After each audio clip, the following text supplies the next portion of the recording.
All right, there we go. There we go. There we go. Get this unmuted. Perfect. All right, so we are back with the lives and first one of our new setup here. And so this is, I have no idea how this is going to work out, honestly. I'm doing something very new here as far as stream setup goes. So we'll see how this works out. Hopefully it looks decent enough once we actually start getting into things. Most of this is going to be static screens, so we're not too worried about it. But welcome, everybody. Jeremy, Eagles, DJ,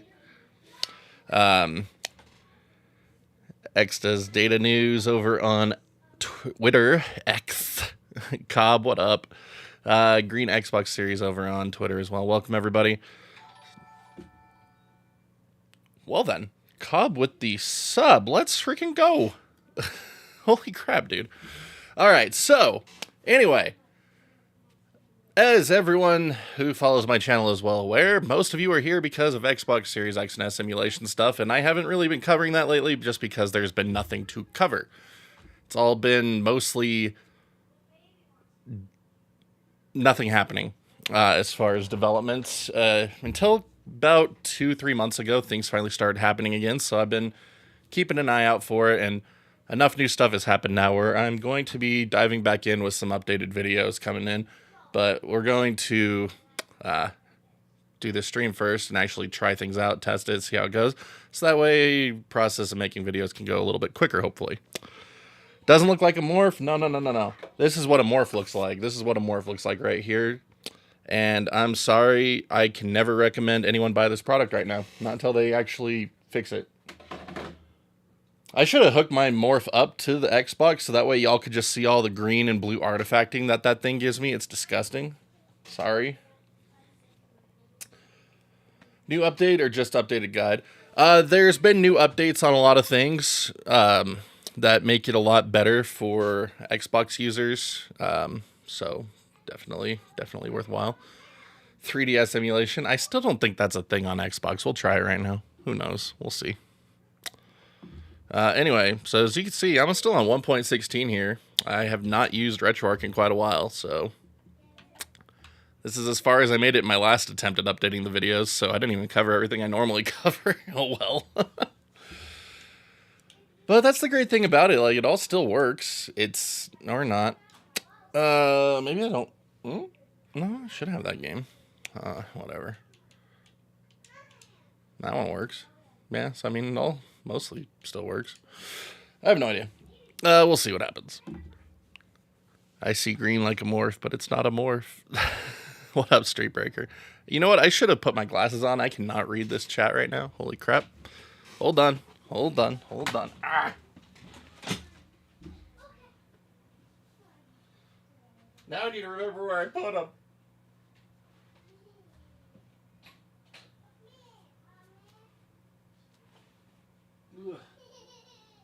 Well, fail on me. Good stuff. Alright, we'll just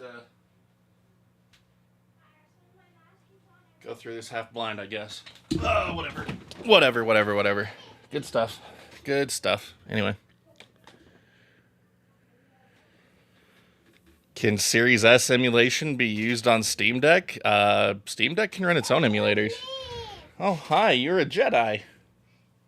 We're playing Miraculous. Oh. So she's a I'm a Pikachu superhero. I use the What up, hamster? I'm the Pikachu Miraculous. You're a Pikachu Miraculous? Oh my gosh. I'm the power of electric. Alright. Hey, Miraculous finders. Yeah? Or Miraculous holders, try to find me my glasses. Hi, Sticker Mule. Ow. Yeah, you can have that. Go for it. Anyway. I don't want your Nintendo Switches. Anyway, I don't need my Switch. Thank you, though. Let's go ahead and update RetroArch to the latest version, see what happens here. I've been getting a lot of comments about N64 emulation not working for a lot of people, so I'm really curious about that.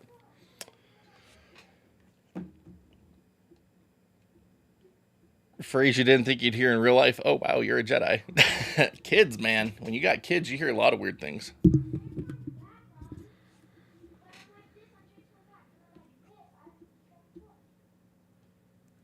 There's no Xbox Series S simulation for devices now. Anyway. Tell them there's pizza involved into your quest. Most of them don't even like pizza, a bunch of weirdos. Alright. Anyway. Sorry, bear with me for 1 second, y'all. Let's turn on that so you can all see yourselves right here. I have YouTube chat up because I never know when it's going to break. But anyway, let's go ahead and download the latest version of RetroArch. We're gonna do it from the official site first. So 1.19.1, and then we're also gonna get the dependencies. What? I don't care. Go for it. Well, that's the thing, though. The Xbox One series consoles, Cobb, have really crap CPUs for emulation. Like, really, really crap. Jaguar CPUs are pre-Ryzen Generation 2 CPUs, especially, are really bad for emulation. Not worth it. It's like I always say, it's not really worth it to do this on an Xbox One unless you're only hoping to go up to PS1. But we'll see. Anyway.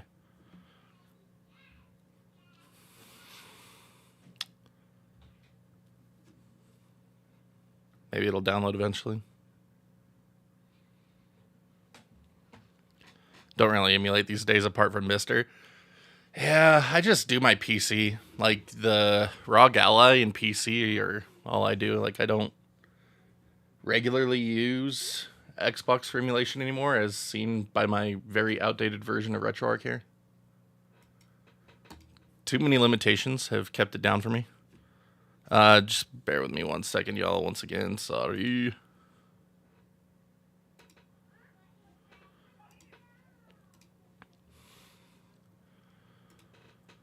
Alright, anyway. There we go. So now we'll turn that back on. There we go. Hey, I'm happy that the YouTube chat doesn't seem to be breaking this time. This is fantastic. But anyway, so here is our RetroArch UWP AppX bundle, and then our dependencies as well. You always want to make sure to install dependencies, whether it says it needs it or not. If it offers dependencies, always install them. So you install things through the Xbox device portal. So I already have that up and running right here. So to install, once again, click on Add. And then you can easily drag and drop your packages here. So RetroArch UWP. Okay. Sorry, I made it mad. Drag or drop right there. So sorry. I swear, man. All right, dependency files, drag and drop. Start the installation process. Go do your thing. Be awesome. Love it. Don't use such an old, outdated version of RetroArch? Question mark.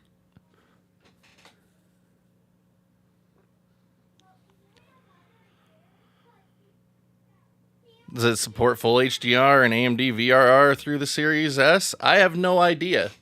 I never use HDR or VRR on my videos or anything because it doesn't work with my capture card anyway. And the only time I ever really do stuff with this, it's hooked up to the capture card. So I've never actually tested VRR or HDR through the Xbox Series S for RetroArch. Can't drag and drop accurately. It's true, Cobb. That's true. It's very true. Good point. All right, so there we go. RetroArch installed. I want to make sure that I can see all y'all's chats.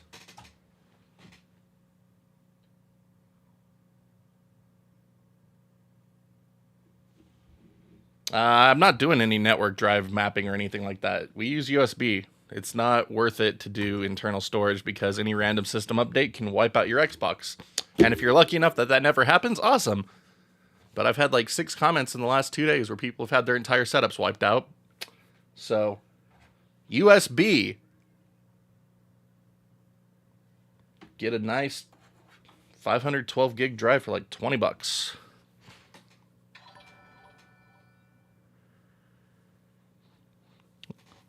Thank you for the follow, Spider Cult. Well, just use standalone then. Like, there's no reason to use RetroArch. But yes, you will need to set a static IP address if you want to keep it the same as Daniel suggested. I'm not covering that. Anyways, so now that we got that installed, let's go ahead and see what the frick is happening in here. Alright, 1.19.1. Oh yeah, love it. Alright, anyway, I already have a USB drive set up. We didn't really go over USB drive setup in this stream because that's what the whole dedicated video is for, but NTFS format, set your security permissions, put your stuff on it. In that order. Newfangled USB thing. Yep. Anyway. I will not understand why they didn't default this to... Oops, wrong button. The base directories anymore. This is really annoying. This is what I get the most comments on and have answered so many times, but people don't read any of the existing comments and just keep asking the same question. So, oh well. Parent directory until you get to the root directory, then you can select your USB drive. Do I have assets on here? I think it's under RetroArch. Yeah, there we are. Use this directory, please. Thumbnails. No, stop. Oh my gosh. I'll never understand why they defaulted to that instead of what it was before at the just root drive. Not good stuff.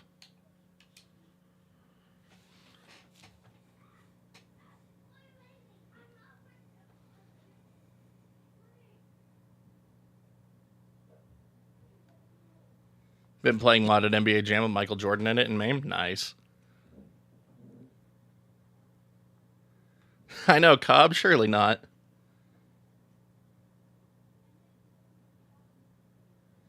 What up, Suki? How's it going? Oh, yeah, we'll try DuckStation. No, stop. Parent directory. Gosh, dang it. I had to, like, get super low to see the chat here. And my camera is massively out of sync again. This is the dumbest thing ever. I hate this. I'm using a Mac to run my stream now, and it just gets massively out of sync all the time for the camera. It's really dumb. I hate Mac.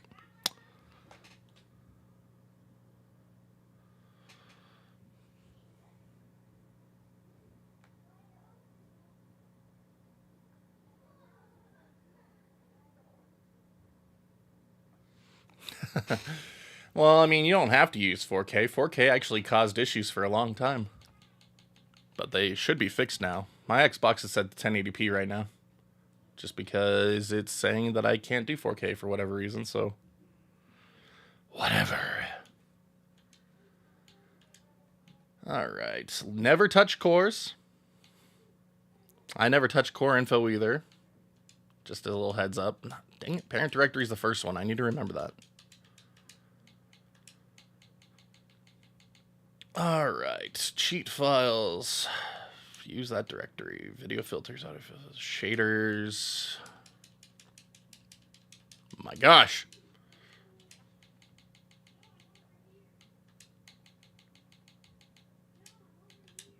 It's like the initial setup for this is super annoying, but it's so worth it in the end.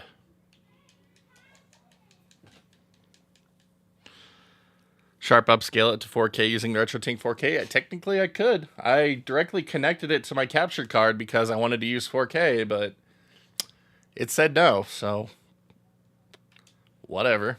I could just hook up the RetroTink 4K right now. It'd be great.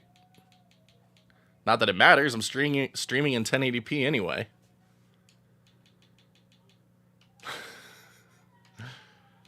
Do I really want to care about most of these directories? Probably not. I'm going to be redoing this whole thing anyway. Nah, that doesn't really matter. Do I have screenshots on here? No, I don't. Cool. Get me out of here. Okay. Anyway, playlists. That one I do want to set. Not D.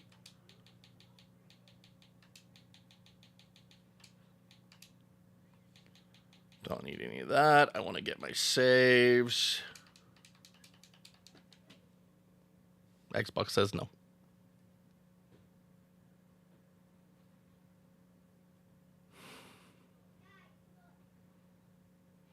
Forget that Xbox Series S is a great emulation device and you need to set yours back up. Yeah, it makes for a good device for it in most regards. N64 and OpenGL stuff still needs wrapper support, which is a lot better now. That's why we're going back over this again. Save files. There we go. Save states.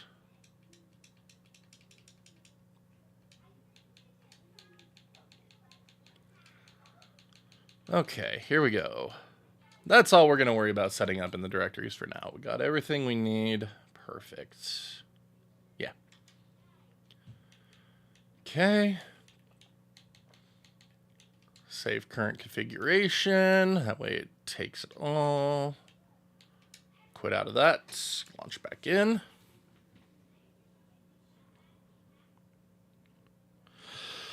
Yeah, MVG always beats me to the punch by a day or two. Every single time. And then all my videos get massive influxes of views because he never actually shows how to set the stupid thing up. Alright. Actually, now we're going to go back in. We're going to update all of our stuff just to make sure it is updated fully.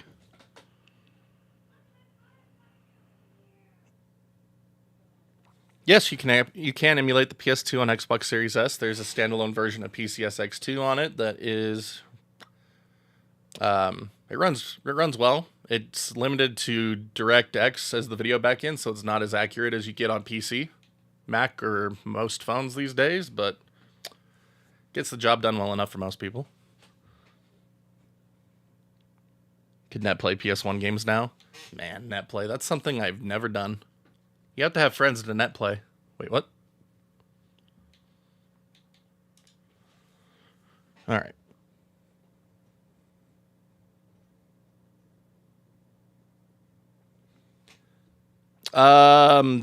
Dolphin has been updated, but the Series X and S don't have a powerful enough CPU to run them without glitches or compromises. Lovely. You have to lower the emulated CPU clock speed to run Rogue Squadron. They're the most demanding games on GameCube. And to run them without issues, you want to have a CPU that has at least a 4 gigahertz clock speed, and Series X and S are not over 4 gigahertz, so simplifying it a bit, but it is what it is. Turn on energy scale. Core provided, synchronization, automatic frame delay on. There we go. There we go.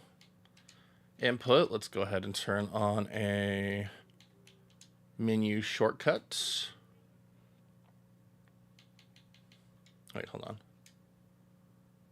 They change it into this? No, it's still in this. Okay. There we go. Not start select. Hey, at least it actually has it defaulted now. That's nice. I wanted that though.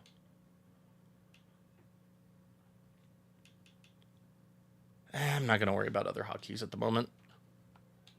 We just want to test things and see what's up. So on Series X and S consoles now, you shouldn't have to worry about locking cores because it's using a new wrapper for OpenGL stuff. So you should be able to update to the latest cores without issues. We'll test that in a minute.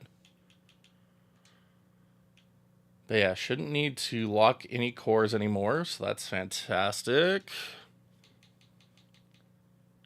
Alright, whatever. Let's go ahead and start testing some stuff then. Save current config, quit out, launch back in.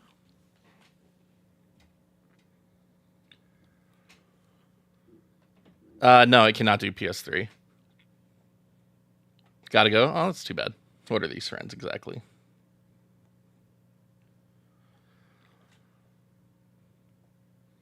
But yeah, Dolphin got updated in April.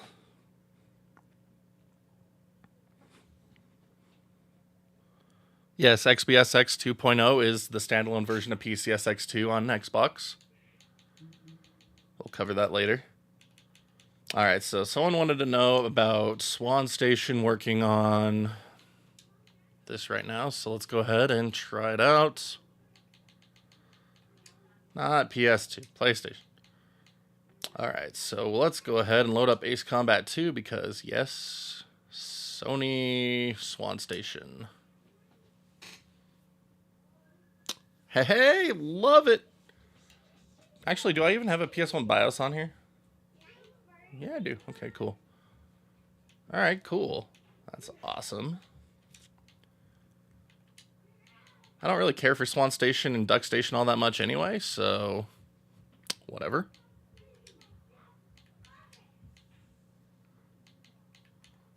Let's take a look. Hey, look at that. Actually, do I have the BIOS files on here? This is awesome. Hold on. I honestly need to check if I have any BIOS files on here. I have no idea what's on this USB drive at the moment.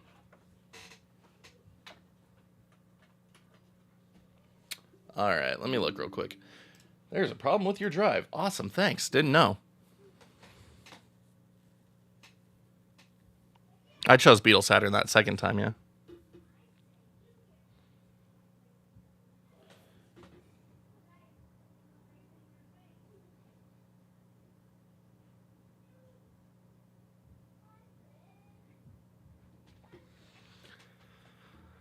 Well, I mean, it's a good one to showcase because it's a very demanding game for emulation.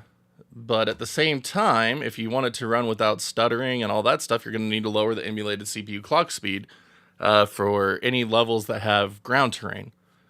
So if he's only showing off a space mission, yes, he's probably getting full speed out of it without much issue. But it's very deceptive because as soon as you load up Hoth, Prisons of Maw,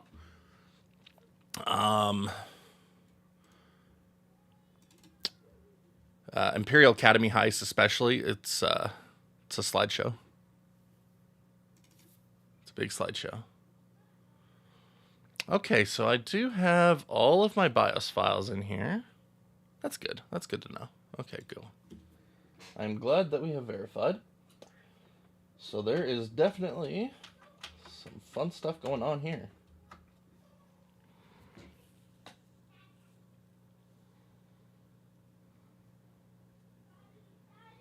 Does this stream support crowd control? Unfortunately not.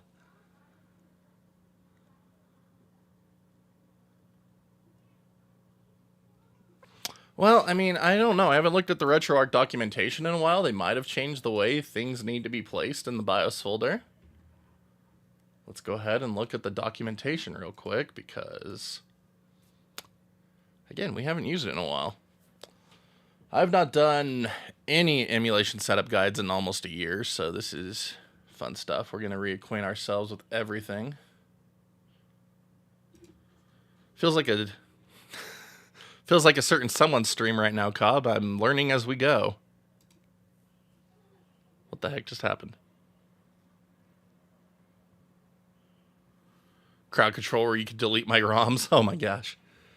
Hey, what just happened to my entire setup right now? It's probably because it detected the stupid TV again. So it just, like, screwed me over sideways. That was you, crowd control? Nice. Okay, so it just goes in the system directory. There's no name changes. Cool, didn't think there would be, but good to confirm as always. Alright, so, what the frick just happened? Wow, it just completely crapped out on me. Awesome. Hey, the camera's out of sync again. Thanks, Apple. You don't suck. Just saying. Okay. Oh my goodness. Wiz with the resub. Let's go, buddy.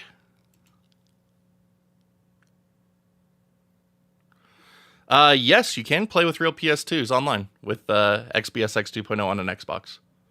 I do have videos on that already on the channel. They are not out of date because PCSX or XBSX 2.0 has not been updated since July of last year. So those are still good to go. All right. Anyway, we back? I think we're back. Anyway.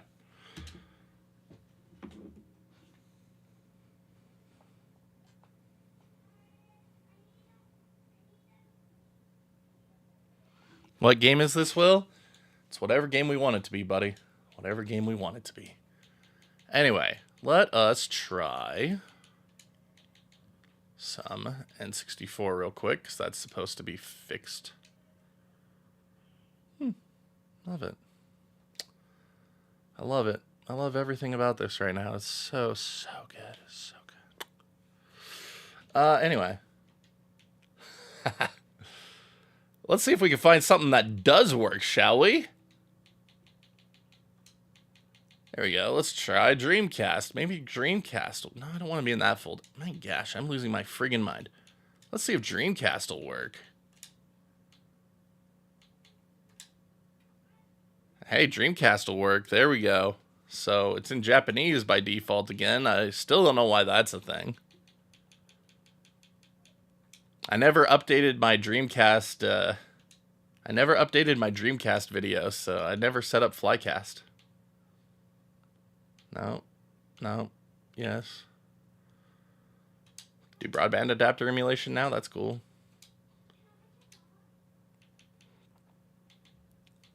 My goodness.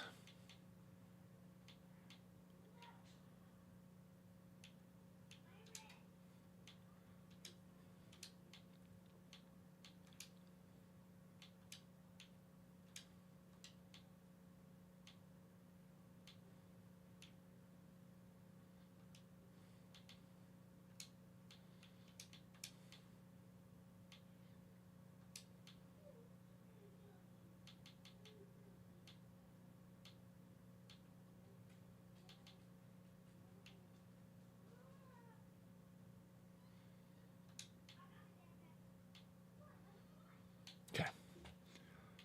Try that. There we go. Close that. Crazy Taxi. I have no idea if it works or not. I'll have to try it out with a different setup or different settings. Love it. There we go. All right, so I went a little too aggressive on the settings there for Dreamcast. That's great stuff. Good to know. Good. Good.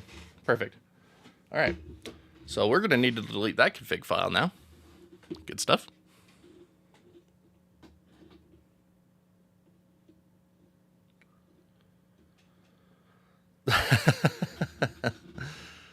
Well, I mean, I just showed it not running either, so something. There's something going on with it, but as what it is, I have yet to actually deep dive it, so I don't really care a whole lot. All right, so we know Dreamcast works. I was too aggressive on the settings and killed it. Good stuff. N64, we are seeing that is very angry at the moment. I probably should delete my config file and start fresh. You know what? We're going to go ahead and do that. Sorry, y'all. Bear with me. So we're going to delete all the current config files from RetroArch 1.16 because who knows what they're doing to all the setup. All right.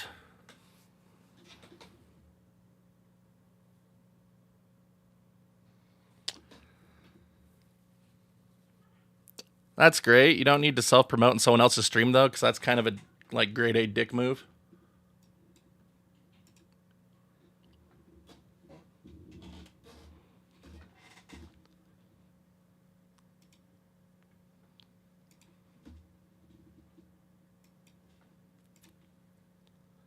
Alright, anyway. I love how Xbox messes up USB stuff. What up? What up, Vondo? Sorry, just wanted to make sure that wasn't an A. I don't have my glasses on, so seeing things is a little sketch at the moment. Yes. Go for it. That was weird. Cool stuff. Alright, anyway. Let's go ahead and delete all of our current config files. There we go.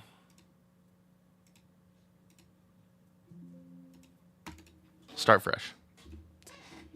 Start fresh. Good jazz.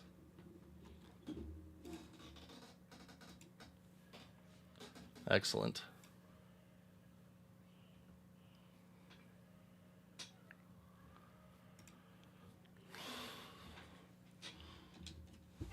Okay. Anyway, here we go. Now let's go ahead and try some stuff out. Let's try this again, rather.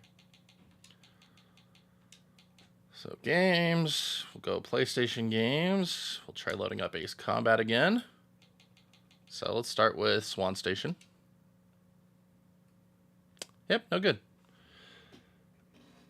Actually, do I need to make sure fast boot is enabled? I might not like my PS1 BIOS files. They should be okay. I don't remember. I'll need to try that again with a different PS1 BIOS file if we can't get it to work on today's stream. Not too concerned about it, honestly, in all the grand scheme of things. So, yes, there it goes. For whatever reason, it is not seeing BIOS files. Interesting. Because I'm a genius. That's why. That is why. Got it. I am absolutely brilliant here. Not logs, directories. So I chose my root BIOS folder, which is for standalone PCSX2 and Flycast. I did not choose my RetroArch system folder. I am a friggin' genius.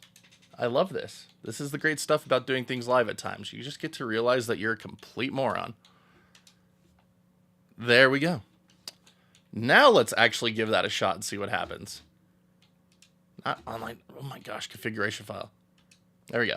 All right. So now that we have figured out how we have been dumb, let's go in, load up PS1.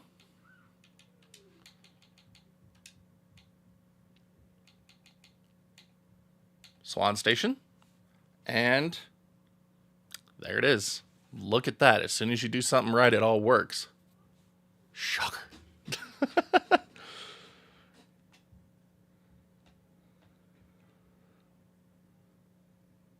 Unlike our favorite streamer. I know, right? There it is. So, yeah, Swan Station works just fine. No issues to be had there. So, let's see here. What else do we got still in here? This looks all pretty much the same as before. Nothing really new here.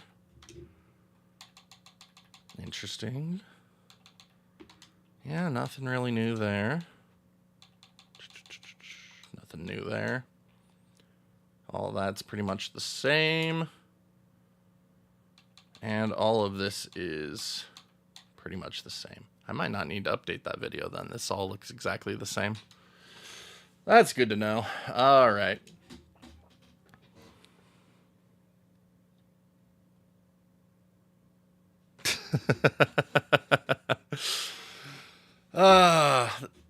Hey, it happens. It happens. I get asked plenty of things that are just like that. And it's like, yeah, it's no brainer. Fix your folder. So look at myself and say, hey, it's no brainer. Fix your folder. Anyway, now that we have deleted the config files, let's try N64 again. Nope, that's still angry. Got it. Cool. So that is why I've been getting a ton of comments asking why N64 doesn't work, because by default, it apparently does not. So yes, neither one of the N64 cores are happy at the moment. What up, Botch?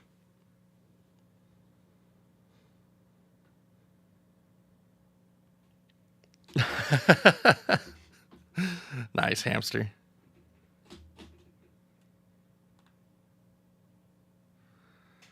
Did I know that a thermocouple needs to be touching the thing I'm trying to measure the temperature of and not floating 5 millimeters above it? I did not know that. Holy crap. That seems to make a lot of sense, though. Seems kind of like a no-brainer thing, right? If you want accurate temperature readings, you have to actually touch the thing you want to read. Man, that's pretty controversial to say, Cobb. How dare you?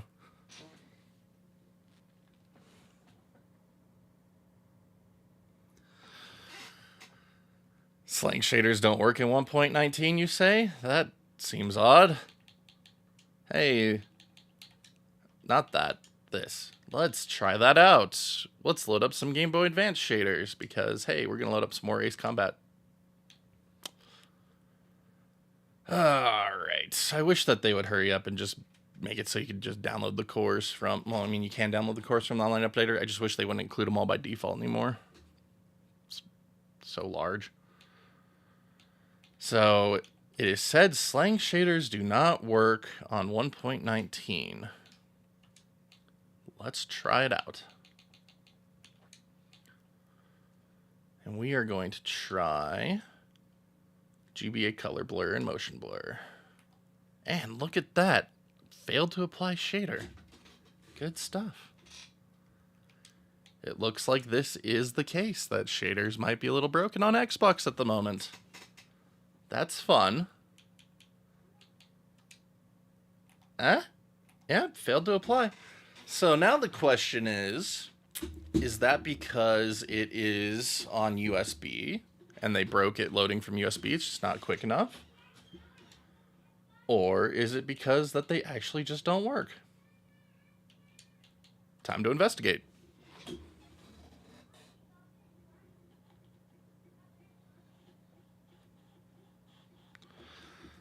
These newest builds are weird. Well, I mean, it's all pretty much the same. Alright, so let's go ahead and change our directory back for shaders. We are going to deduce this. So we'll put it back in our Q drive here. Alright, let's put shaders back there.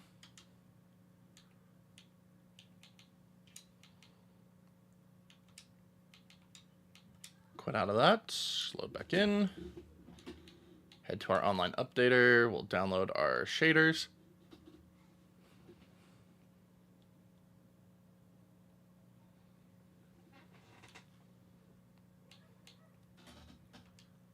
There we go.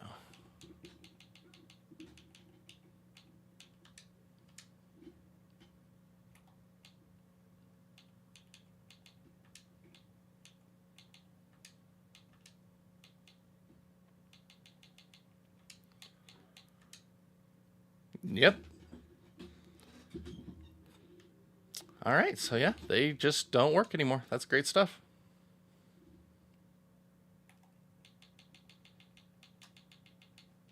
Not that. Awesome stuff.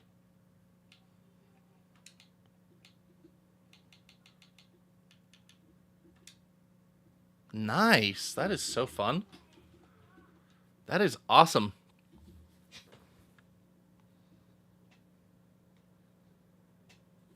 Try to gently drag them to the appropriate square inch of monitor. I know, right?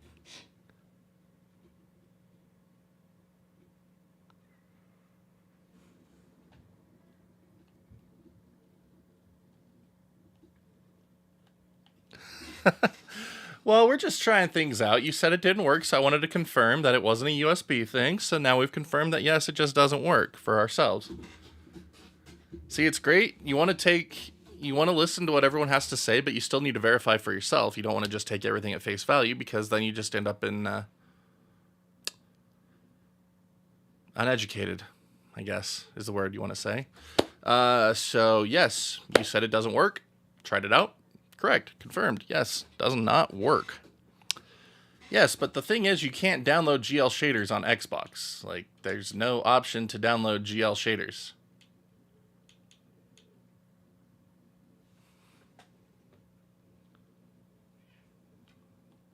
All right, Wiz, appreciate it. And I mean, the Xbox doesn't even natively support OpenGL either. That's the other thing.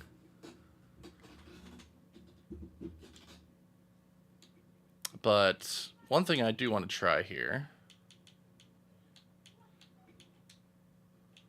is updating our N64 cores, because it's supposed to be using new wrappers to where it makes this possible, but we couldn't even get them to load anyway originally, so we're just going to try again. I want to get these to load.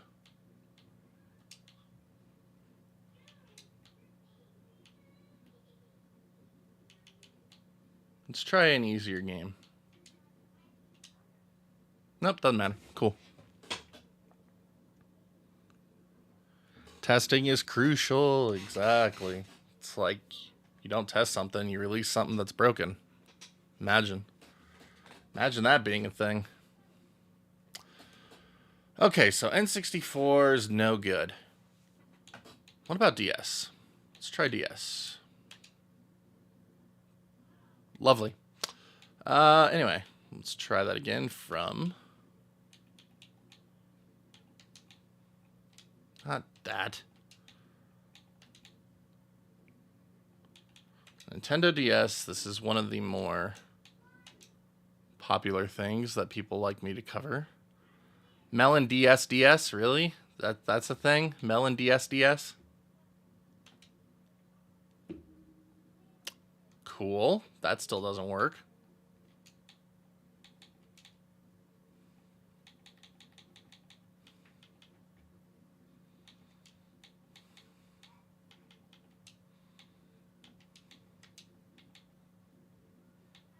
Let's try Melon DS. No? Cool. Awesome. This is going really well if y'all can't tell. That's okay, though, because we're going to try something else out in a minute and see if that solves our issues. Alright, so we saw that it didn't load up in Decimome. What about Decimome 2015? Hey, there we go. Decimome 2015 is our only go-to DS emulator that works at the moment. Lovely stuff.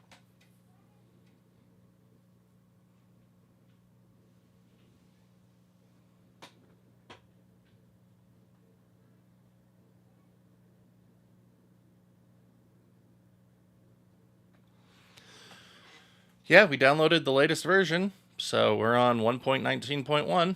So we chose the Xbox version, UWP version, so I'd imagine it should work, but we are not experiencing a good time so far. So this is why we test things before we try to make the videos about them, so that way we can figure it out and present a better product. But yes, 1.19.1 has so far been pretty lackluster, not gonna lie.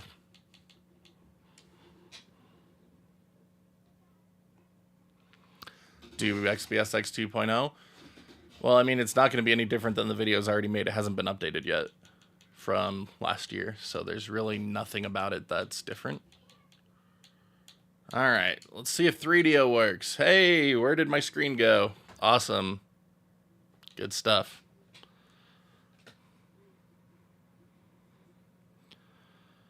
Where is my computer?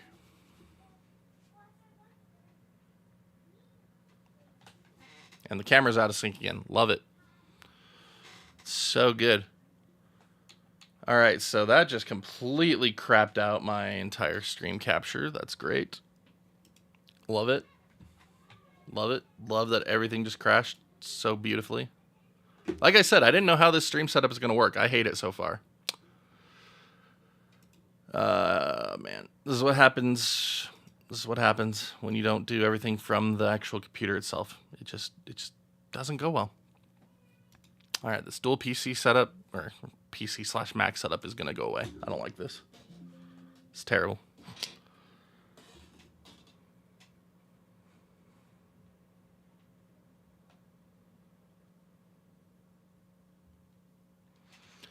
Yes, there are two versions. There's the angle version for Xbox One because it can't do the other version, apparently. So. Alright, 3DO is working fine. There it is.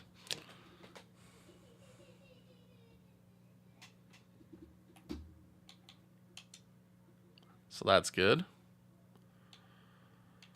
All right.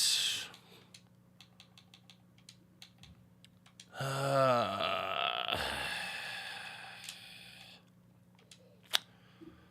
right, let's see if Final Burn Neo's working. Yes, it is. All right, there we go. Final Burn Neo's good.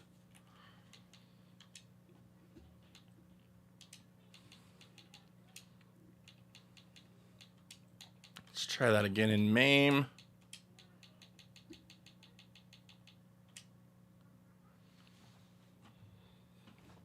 Yep, good there too.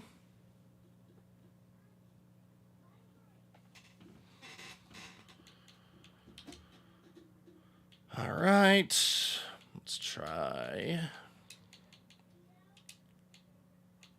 Can't imagine this wouldn't work, but you never know. There we go, that's good.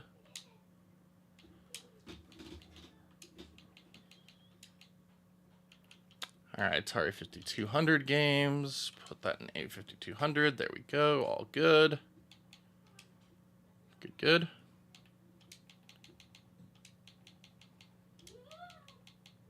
$7,800. Good.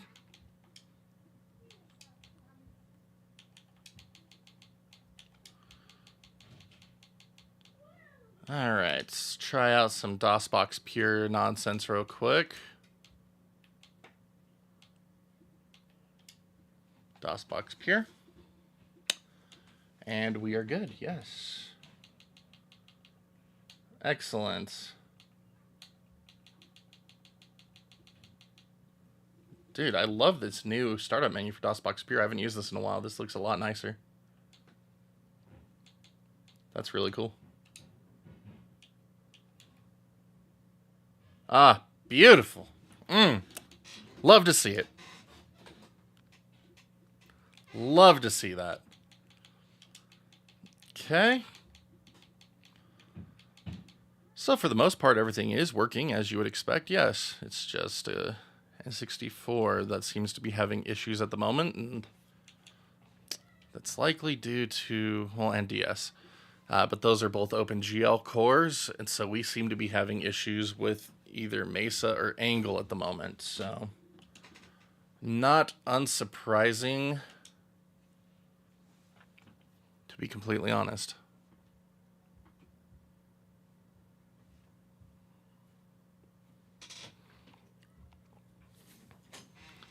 Okay, there we go. There's the RetroArch version of Dolphin loading up. Don't ever use the RetroArch version of Dolphin. It's trash. Just saying. Hey, at least it doesn't crush RetroArch anymore. Don't think it has in a while, but I just remember the bad days. Okay, PS2 through RetroArch. Also don't recommend doing that, but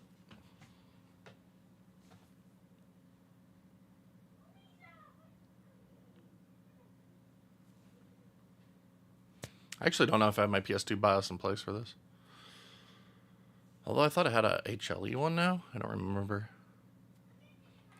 Research. Need to do research. So it loads up the core, but it doesn't load up the contents. So that must be a BIOS thing. There we go. I'll do that. Turn on fast loading. No, don't turn on fast loading. Fast boot is on. Good. Okay, so it's all set how it needs to be. So I'm not quite sure why it won't load Ace Combat. Let's try it again.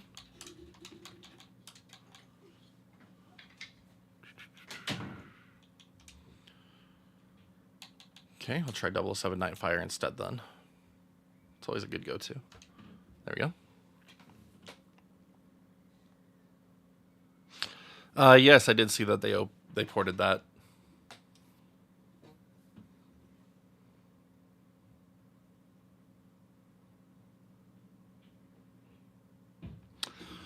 It's supposed to work with any resolution, but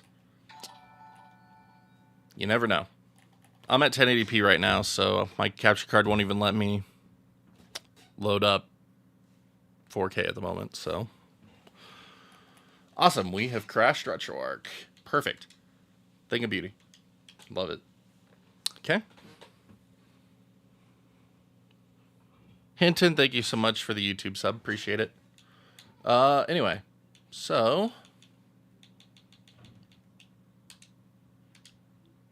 GBA works.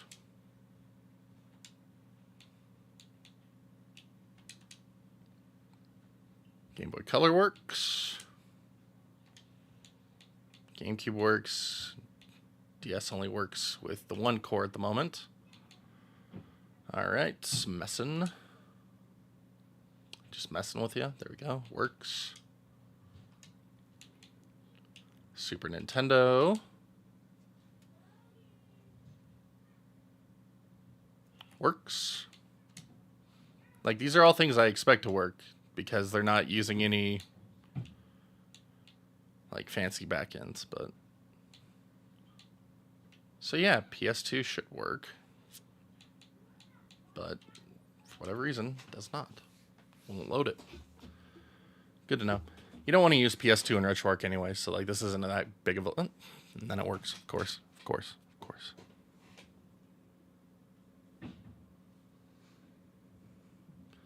Series X works at 4K, just Series S. I don't know then. I do not know. I don't know why that would be a thing. It's very weird, definitely. Okay. So far everything is lining up with all the comments I've been seeing. N64 and DS are very problematic. Build 1.15 is better. No, Build 1.15 is not better. There's been a lot of advancements in the back end to make a lot of things better. Alright, anyway. We are going to look at something else here real quick. So that's the build that comes directly from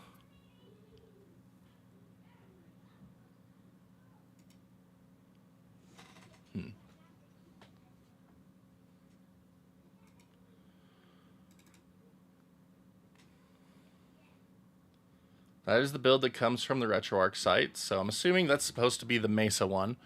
So if you go to the dev mode repository, it offers the Angle version for download. So we're going to grab that and install that real quick.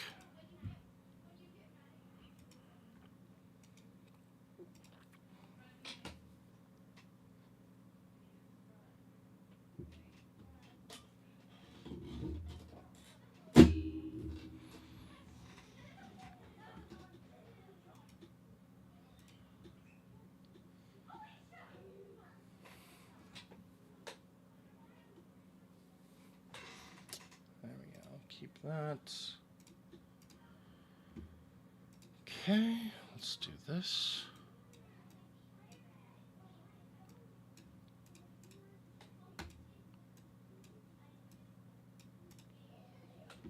All right.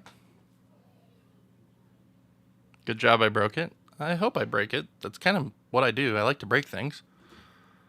Anyway. Let's go ahead and reset the device portal. I guess I should make it so you guys can actually see what I'm doing. There we go. Anyway, so let's go ahead and kill this one.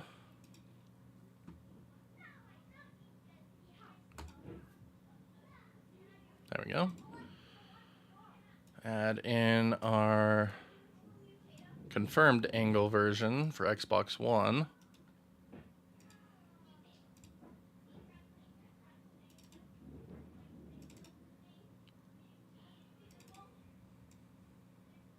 Same dependencies. Okay.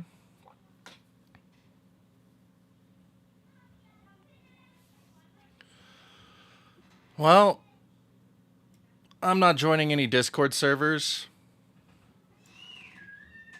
Discord is the worst place to share files and maintain info, so if they're not offering it to anyone that doesn't join their Discord server, it isn't worth using, in my opinion. I honestly do not care. Like, I will not join a Discord server for it. Like, that's absolute bullshit.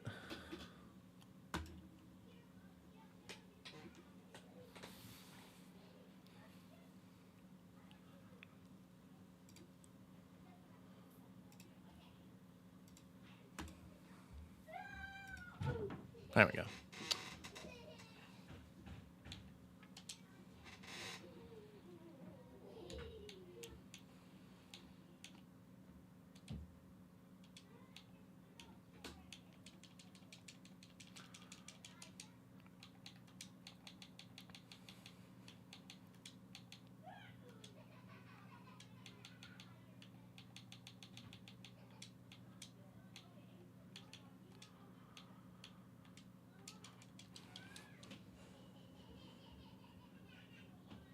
No, you cannot emulate a Series X. You can emulate a Series S. You can emulate on a Series S.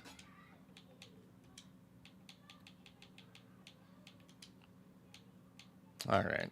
We're only going to do it this way this time. I don't want to do a bunch of crap. So we're just going to do that.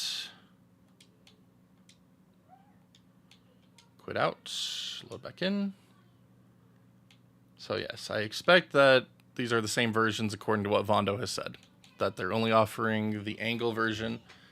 Hey, look, we completed a Game Pass quest by messing with RetroArch. That freaking rocks, I guess.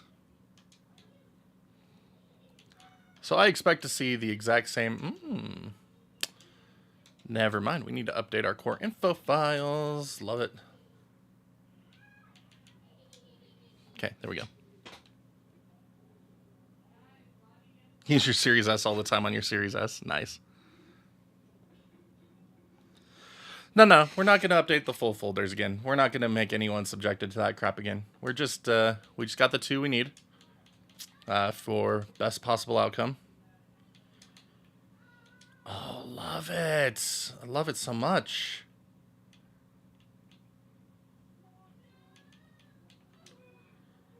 Look at that. It is not updating our cores. That's good stuff. That is good stuff. This one's even more fun. This is so good. All right. Hey, there we go. Now it finally took effect. Love it. Core info files, everybody. They are important.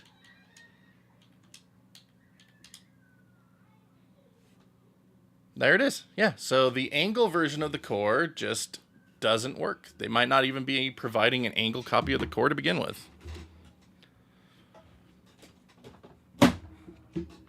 In these builds. So, do I have any older versions of RetroArch anywhere where we can confirm the core? Where is my phone? Here we go. I might have an older version of RetroArch for Xbox downloaded on my phone.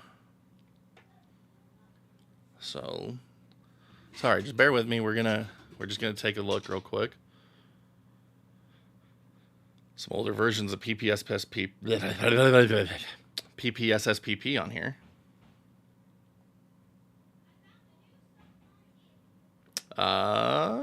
Nope, doesn't look like I have an older version of RetroArch on here anymore. Most unfortunate. That's too bad. All right, no older version of RetroArch. Whatever. I don't really care. So, if they're only providing the newer builds of RetroArch on Discord, I honestly could care less about it. I think that's stupid. Until they offer it to everybody, I really don't care about updating these videos anymore. To be honest, like, that's just not okay with me to lock it behind a Discord. Anyway, someone asked about the latest versions of Dolphin and XBSX 2.0, so we'll install those real quick. So really not much to go over on the RetroArch side since we can't use the Mesa build. And that's fine. So, newest Dolphin emulator for UWP. This is not it. This is the one from September. That is where it takes us. So, pre-release version 1.1.8. So, this one breaks Launchpass support, supposedly. But whatever. Let's give it a shot. April 14th build. And then we can also grab the latest version of XBSX 2.0. So this is from last year, just like I was saying. Nothing new about XBSX 2.0 from what I've covered before, but we'll still go ahead and grab it and show it off for all of you.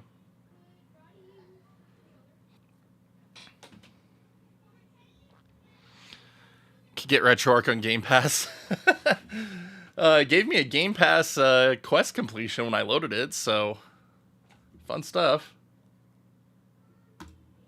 Definitely fun stuff.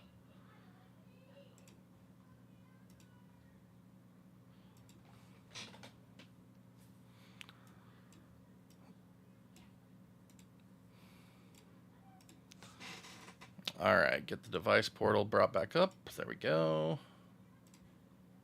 There we go. All right, anyway, add in. Can we do them both at once? That'd be great. Nope. Okay, one at a time, that's fine. No dependencies on either of these.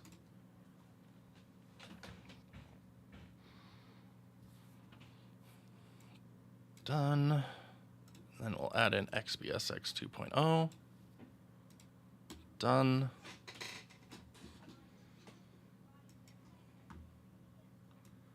Okay, both of those good to go. All right, anyway, quit out of this. All right, so we'll look at Dolphin first, since it's the actually updated one. So you get a nice little front end here for your stuff. Let's go ahead and set our folder here.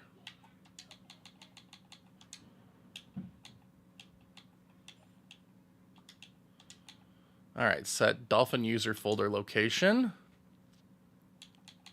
USB. Dolphin folder, I already have this one. Select that. Games folder, add path. USB. Games folder. GameCube games right there. Select. Add my Wii games. Oops. Games. Nintendo Wii. Select. I think I should have Virtual Console on here still. So let's make sure.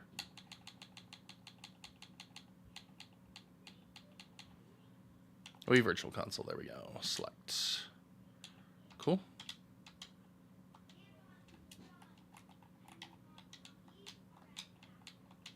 And it's frozen because it's reading all my games. That's right. All right, there we go. Good. Load up GameCube.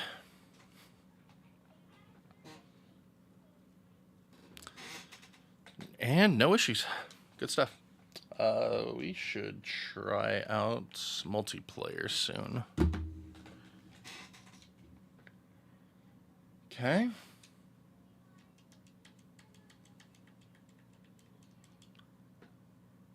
So this is using my same user folder that I set up for my tutorial video, so no issues to be had here. All right, start button works. Yep, all my custom controls are already set up. Good.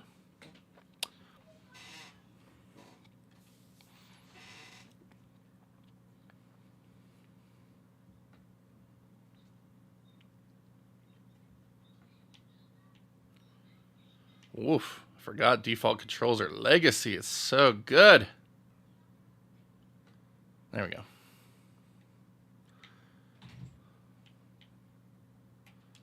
Actually, my controls are backwards from what I would want them to be. So it is not using my profiles.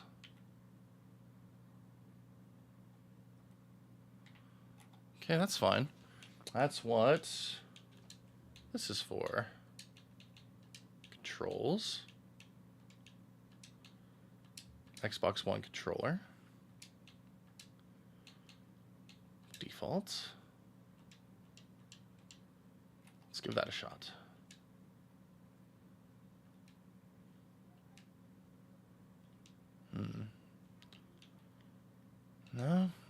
No, still not doing what I want it to be doing. So I guess it doesn't see my custom configuration. That's okay. We just know that it is at least working. So that's good. Cool. Alright, but anyway, someone wanted to see Rogue Squadron.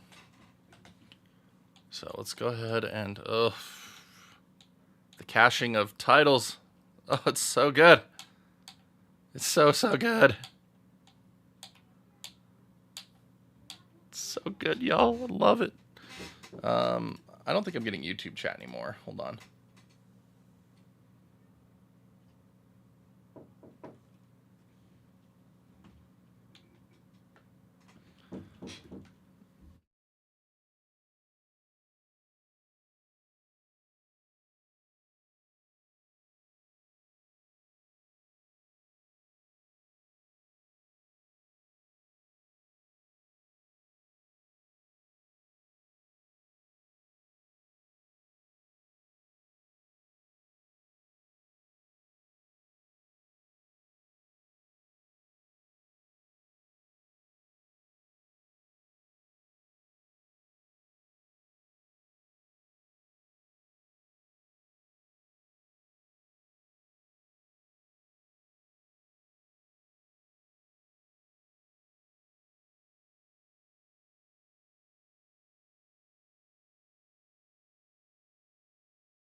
So yeah, my bot did decide that it hates YouTube again. Sorry about that.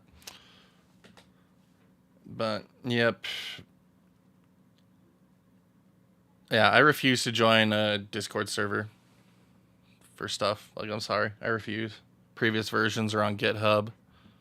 Yeah, that's good to know, Vando. Misunderstood Wookie has the stuff on GitHub. That's good.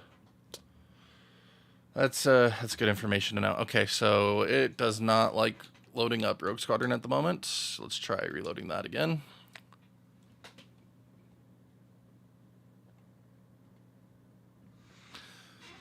Some sarcasm? Never. Sarcasm from me? Just never. Alright, let's try this again. So, there we go. Rogue Squadron 2. I should have a save on here that'll get me to Hoth. I should turn on the FPS reader for all of you. Okay.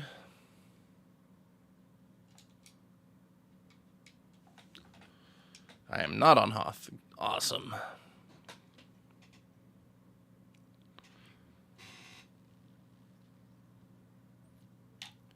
Nope, not on Hoth. Too bad. So yeah, Death Star attack. This is so glitchy. I love it. This is what happens when you don't have a Vulcan backend, everybody. You're left with DirectX. It's like DirectX 12 backends could be really good, but everyone focuses on the Vulcan stuff because that's more compatible with more systems, so why not focus on that? Okay, anyway. I want to see FPS.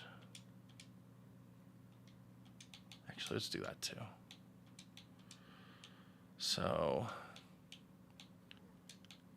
don't know why some of this is, we're at 1440p, that's good.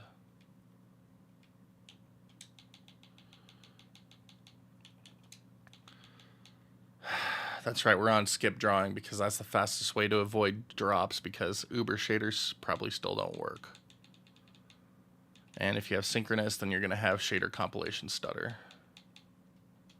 So yeah, skip draw, that's why we have it all glitchy.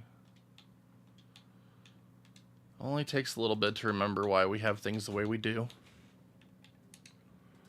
Okay, let's see here. Do we have clock override enabled? Not yet. Good. Okay, cool.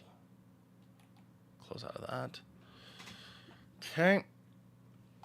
So, sorry we have to watch the cutscene, everybody. I do apologize. I do not have a save file. It would honestly be quicker just to get a save file.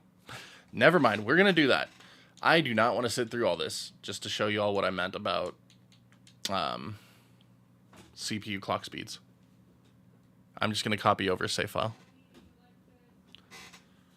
Oh, it's so broken. Still. Love it. Okay. All right. Here we go. We are going to get my GC memory card from my PC version of Dolphin on the Xbox real quick.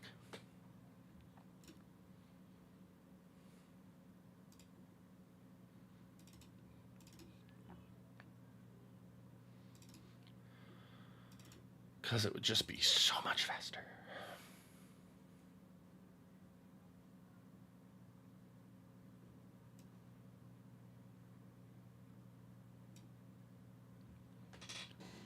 Oh, man. Okay. Why is it memcard B? Oh, that's right. We're using... Oh, that is so right. Okay. Never mind. We might not be able to do this. I don't know if I want to go through the trouble of that. All right. We'll see if we can use a not folder structure. Whatever. We have the save in place. We'll see if we can use it.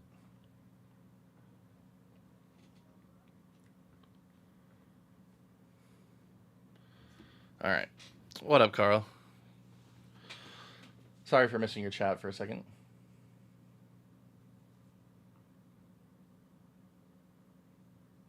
They have 1.18 Mesa build on that GitHub? All right, we'll have to use that one then, Daniel.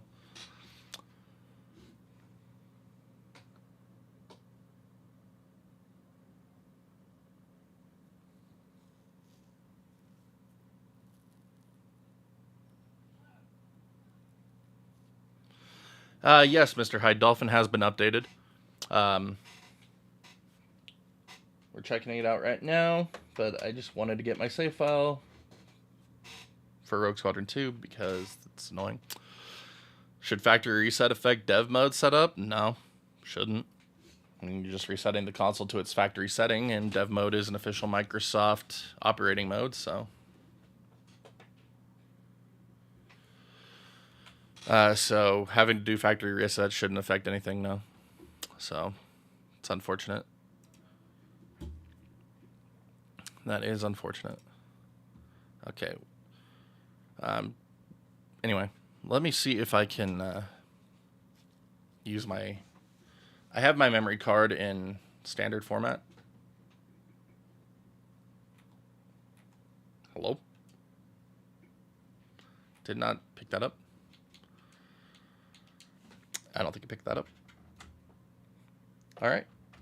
Try it again. There we go. That's better. Thank you.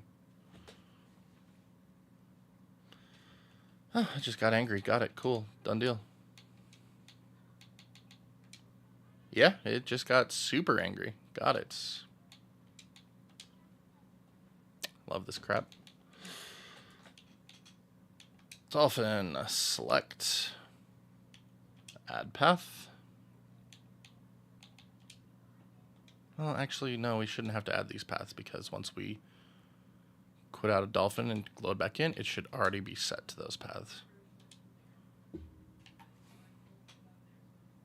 Or not, that's fine.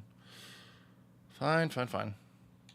Hello, netplay? We didn't mean to do netplay.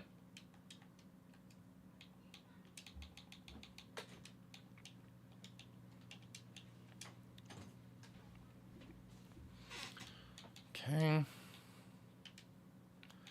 We're just going to do GameCube first.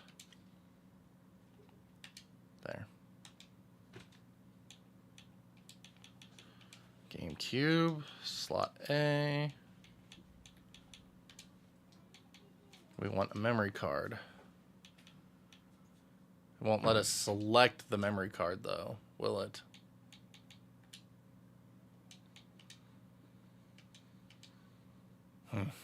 That's annoying.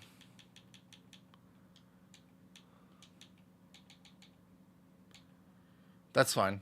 If we make a memory card and tell it to load that memory card, we can rename the current memory card to be that memory card, so we can get around it. But at this point, it might have been faster just to watch the cutscene, so good times. There's no PS3 emulation on Xbox.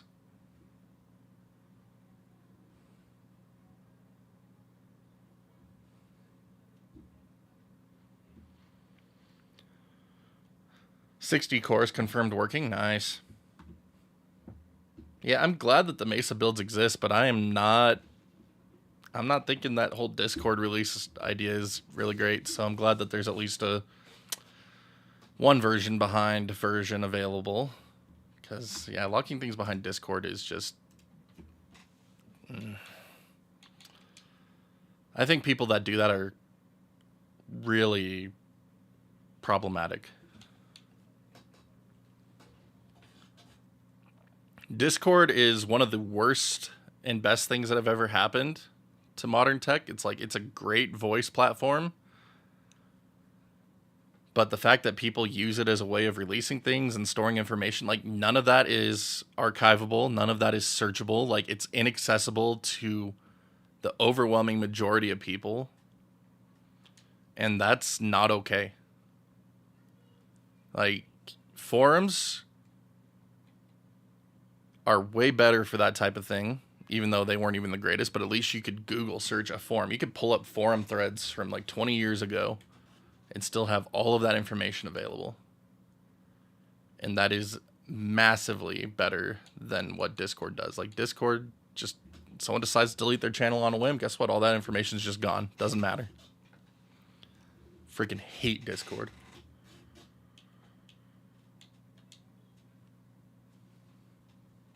Okay.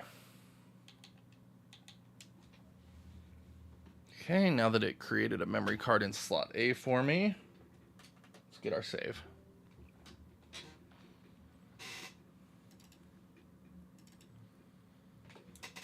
Memory card A, USA. There it is. That's the one I want.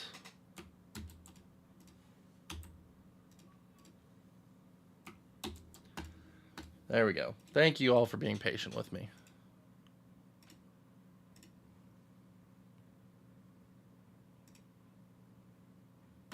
Excellent. Whoops. Dang it.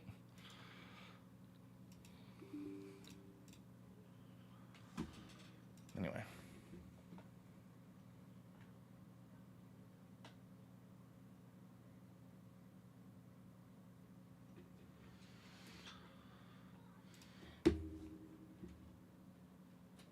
Okay, close out of that. Plug that back in. Sorry, we are just trying to break everything. Okay, load up Dolphin. Really? Why you gotta be like that for? So it is not keeping my folder paths, which is fan-friggin-tastic.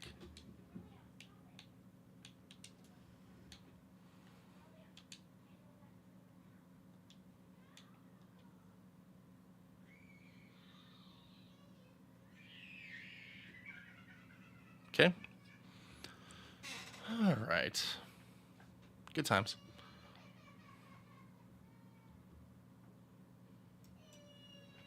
And then it just really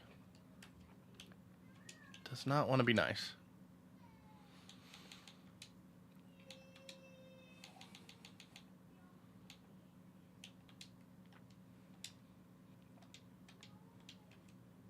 Okay, there we go. Okay, let's make sure that it's still set to memory card. Yep, changed itself back to a GCI folder. Okay. ahead and quit. Load back up, make sure everything is taking effect. Good, there we are.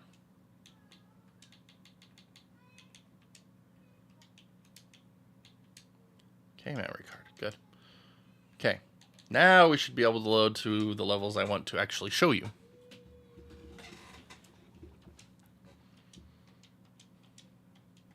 Come on. Load up faster. Load up faster.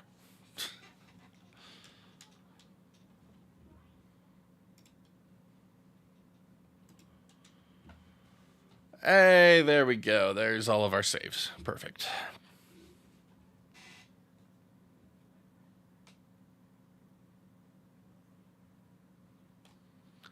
So yes, if you want to benchmark how good your computer can run GameCube emulation, just load up Battle of Hoth, Prisons of Maw, or Imperial Academy Heist. You'll know really quick if you can handle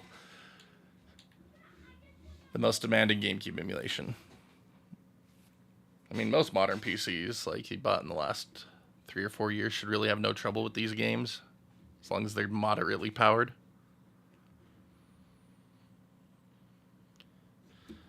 Alright, so anyway, we forgot to turn on the FPS counter.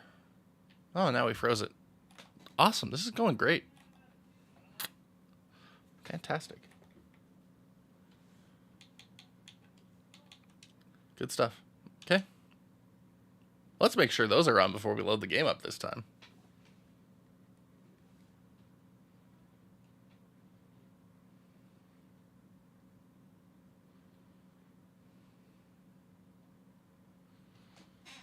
Okay. Let's do this. Interface, show FPS, and rendering statistics, please. And just to make sure that we still have our memory card set. Yes, we do. Good.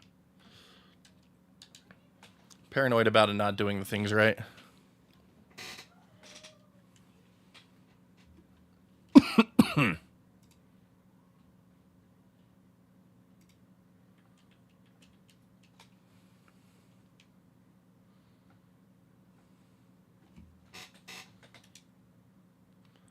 So you can see all of the wonderful little hitching we're getting there with the FPS on loads. Good stuff. Anyway. Load up Battle of Hoth. Take you through the intro cutscene here so you can see how wonderful it just chugs it here.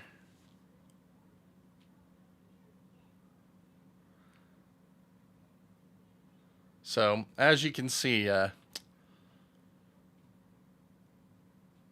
it's not exactly the powerhouse that can blow through anything that you want to throw at it without some compromises. And anyone that tells you otherwise is just lying to you. Unfortunately, like, don't get me wrong, this is the most, like, one of the most demanding things you could do on this console. But anyone that tries to tell you it can do this without massive compromises is, again, just lying to you. Like, that's not flawless.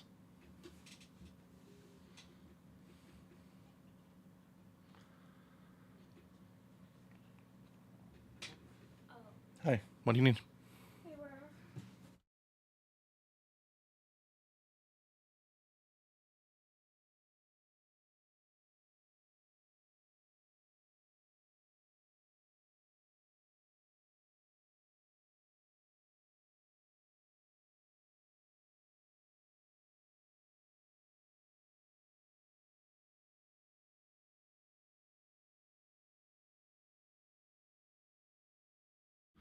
But yeah, so I mean, you can make this very playable, but by default, it is not the greatest.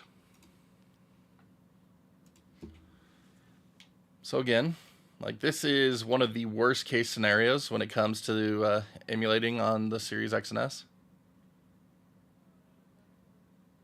So, like 90, or like, I shouldn't say 9, I don't know, maybe 90? 85% or greater should run no issue. But as soon as you start getting into these more demanding games, like, you are going to have to compromise because they are just really demanding, and the CPU requirements that the Series X and S provide just aren't enough to run it.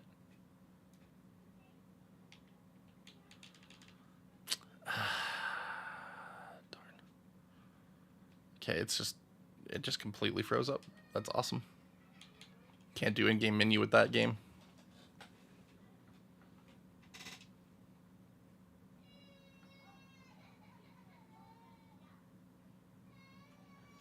Okay. Well, let's go ahead and get rid of the rendering statistics. That's not showing me what I was hoping it would. But anyway, if we head down to advanced, clock override, enable the CPU emulated over clock override, and we drop this down to, I was hoping we could just do 70, but we drop that down to like 72% of what an actual GameCube's emulated clock speed is.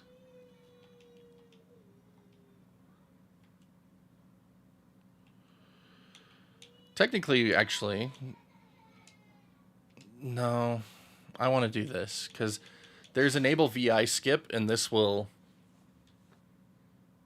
no, we're going to do VI skip instead. We're going to do the VI skip instead of the emulated clock speed override first. We're going to do VI skip. So this should dynamically,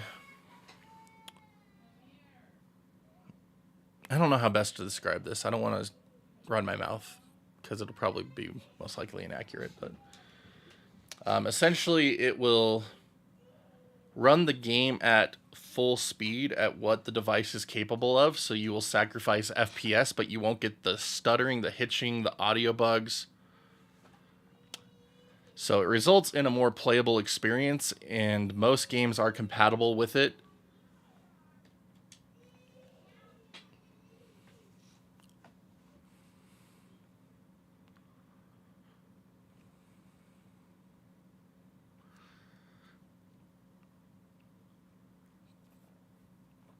So as you can see, we still have low FPS, but it's not as much of a stuttering mess. The transition scenes are very hard on emulation.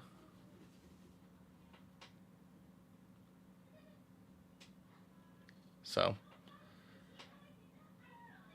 better, but still not great for a demanding game like that.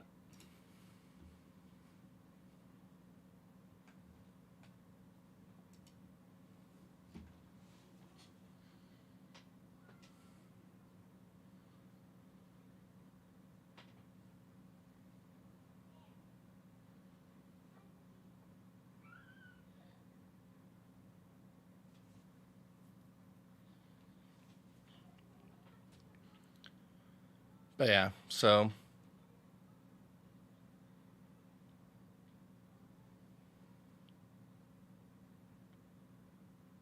a lot better off overall, but yeah, still far from ideal.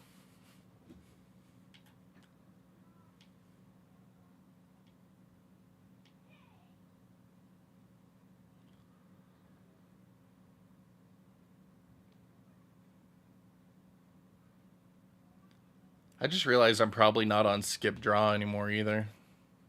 Oh, hey, look at that. It actually loaded up the menu this time.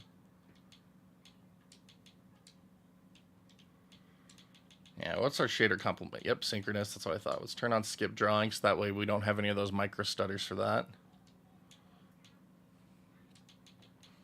But if we turn off VI skip... No, let's leave that on for a second. Actually, there we go. So that helps get rid of the micro stuttering from loading in new effects. It'll just skip over drawing them until they are cached.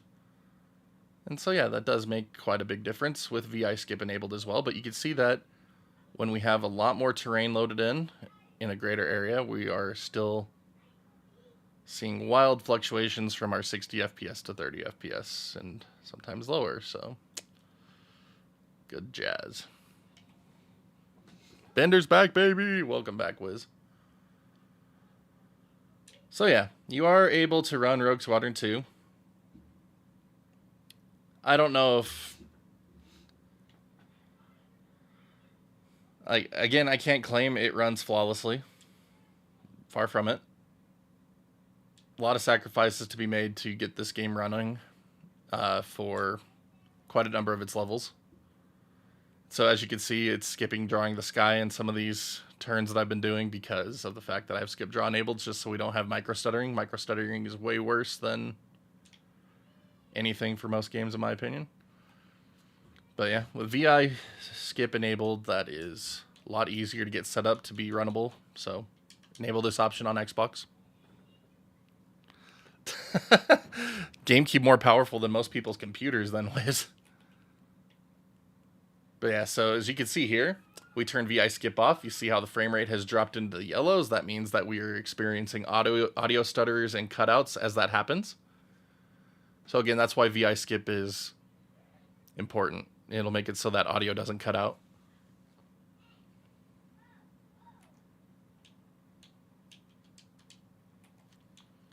So as you can see, we are lower FPS, but the number stays blue, indicating that our audio isn't messed up. And it froze. Good jazz. Good jazz. Good jazz. Love it. It's beautiful stuff. So good. That's much easier than manually setting the clock speeds too. Not gonna lie, I forgot VI skip existed. I never have to worry about it on my computer.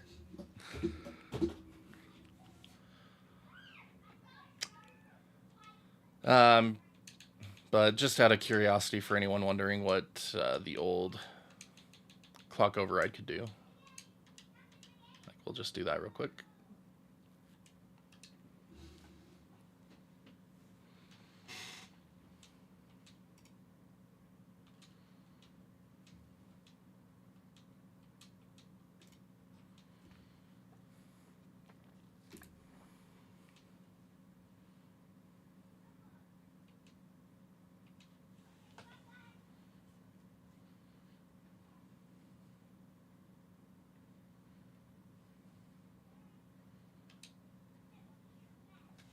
I should check to see if Uber shaders are working now. I highly doubt it. But you never know. Maybe. Just maybe.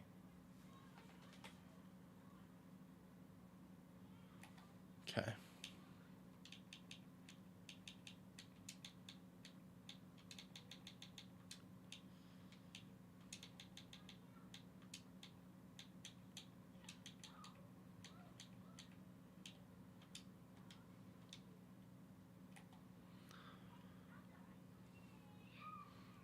There we go.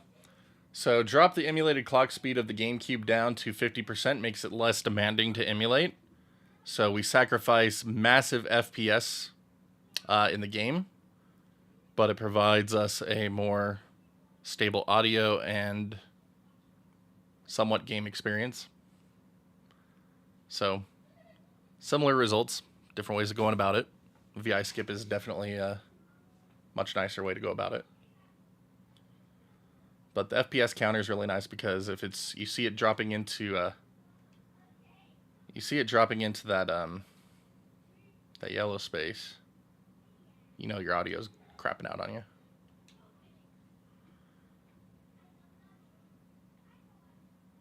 you. Love skip draw, man. It just looks so beautiful. So beautiful.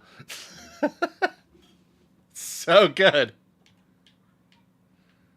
Necessary sacrifice. Kabam. Anyway. So turn that off. We'll turn this back on.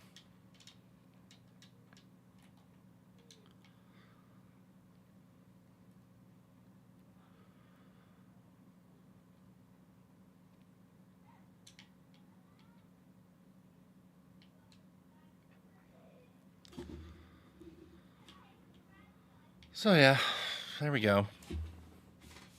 That's Rogue Squadron 2 on Xbox. I don't like it. I don't like it personally. I mean, there's other things you could do too. Like, I'm at a higher internal resolution, so I mean, you can knock this back down to native.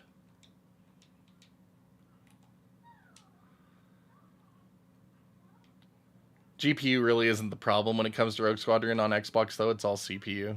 So, I mean, higher internal resolution shouldn't matter too much for this game. Not unless you get up into 4K territory. On the Series S, Series X should be fine. And it's frozen. Awesome. Yeah, that in-game menu really hates Rogue Squadron. Good stuff.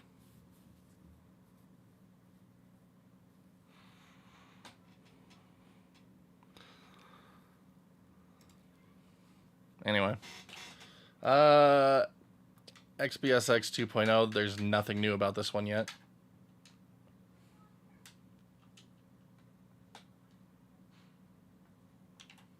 There it goes.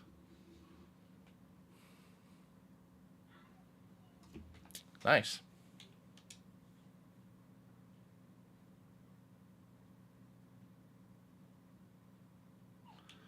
There we go. So we need to change our BIOS directory.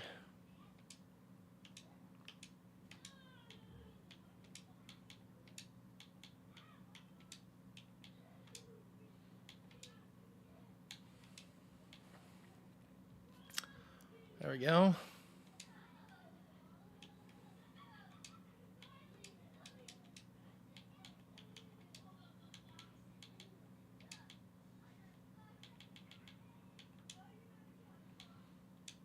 There we go. All right, so PS2.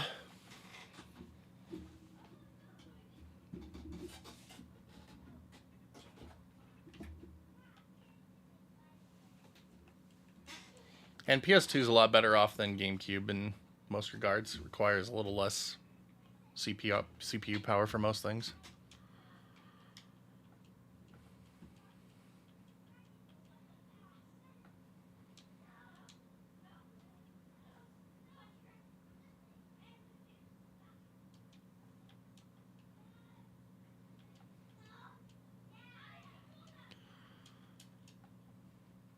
This version is limited to DirectX, though, so you have all the inaccuracies that comes with, but whatever.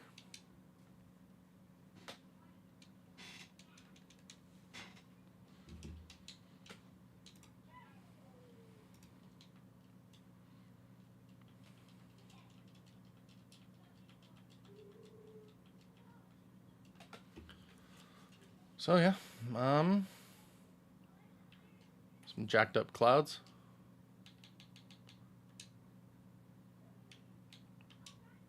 There we go. Software mode, no jacked up clouds. No higher internal resolution either, but whatever.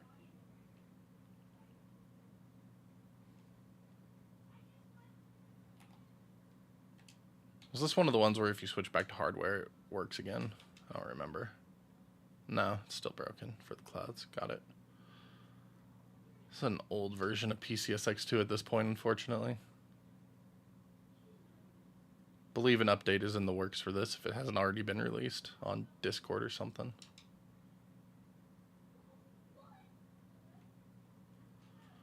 Alright. Cool jazz.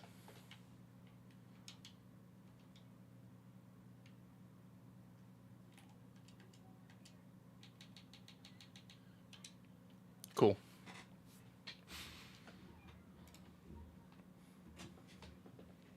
Alright. So yeah, really not much. Not really much to say about this, because again, it hasn't been updated since July for the Sir Mangler builds. I don't know if other builds are out yet. But that's just it, so I mean, I really don't have much to say about this one.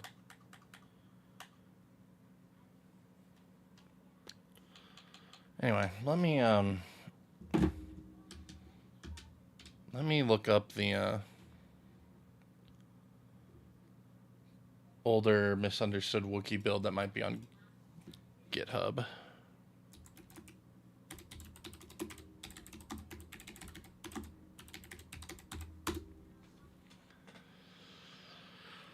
Okay.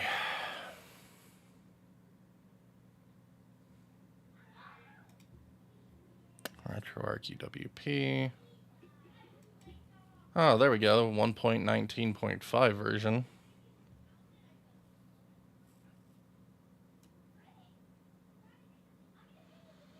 That's source only. Got it.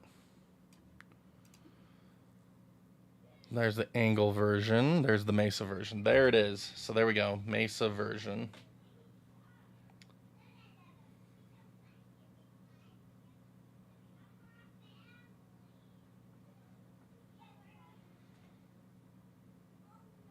Yep, there we go. That's everything that we were hearing about from earlier in the stream.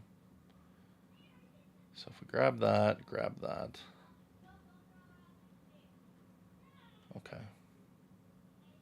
So yeah, it's just on GitHub. We'll have the link to that.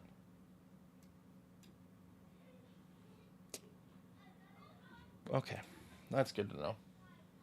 Good to know.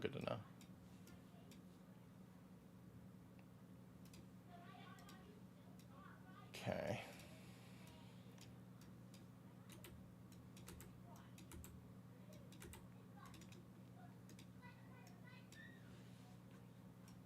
Okay.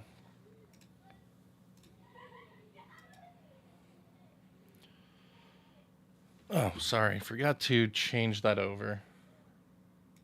There we go. So they have the latest testing phase, 1.19.5, so that's where you can get the Mesa versions of RetroArch. So get rid of this crappy version of RetroArch.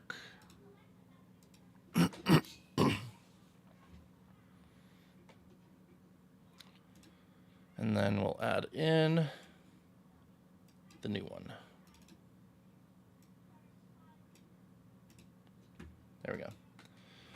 And then we'll go ahead and give this another shot for N64 and see what's up. Done. No chat missing. Good.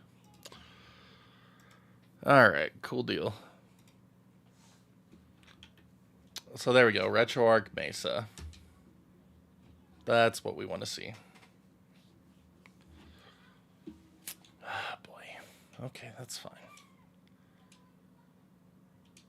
Still wish they would just default this back down to the actual root directories, though, because that's so irritating.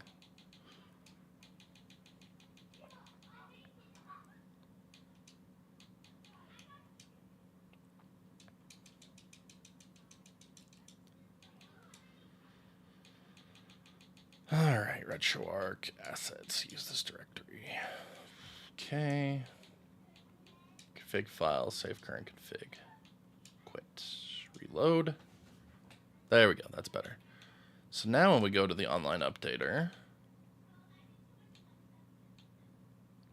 Okay, so it did say on there to use the GLSL shaders, so you have to change the video backend. Where's the drivers? Change the video back into GL for that to show up then.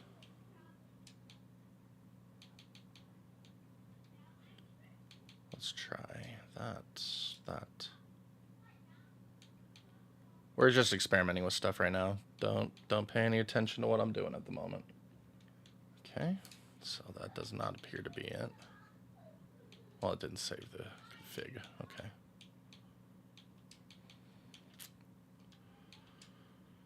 Okay, so Mesa.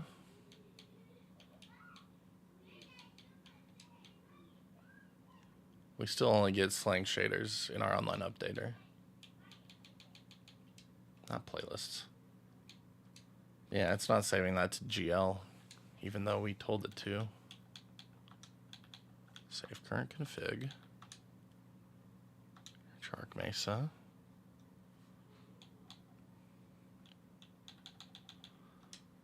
Yeah, it just kicks it back to Direct3D, so I don't see how you will update the GLSL shaders at the moment. Which is fine, I don't need them. I know these aren't going to work, but we'll still try them anyway. Anyway, so what we're interested in most right now is N64. So, N64 game, we need to update core info files. Update core info files, there we go.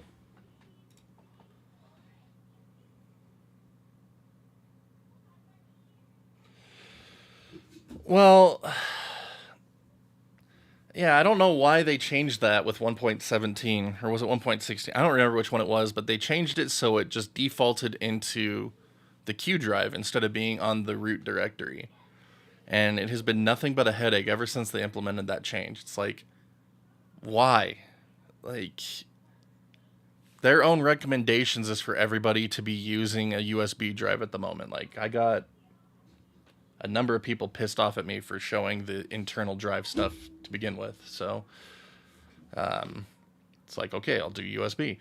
And then they make it harder to use USB, or longer, I should say. So like, it just didn't make sense. Whatever. I don't care. I don't really care. We'll show it off. It'll be good to have an update to show people that parent directory exists, because there is a lot of tech illiterate people, unfortunately. So something like a parent directory doesn't mean anything to them. And there's nothing wrong with that.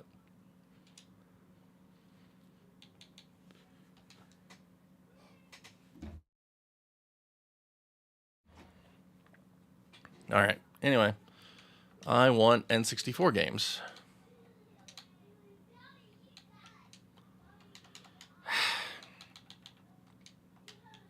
Yeah. We don't even have an N64 core. There we go. So this one we actually do need to download the cores on. We've got Scum and Sega and Yaba Sanshiro. So we literally do have to use the online updater for this. Nice. Okay, I like it. Not gonna lie, I massively prefer this. That way you can just download what you actually need and not have a billion extra cores to conflict with everything. So I have no idea what Melon DSDS is. Like, that's... what the frick? Anyway, so move to 64 plus next from the online updater. There we go. Now let's do some N64.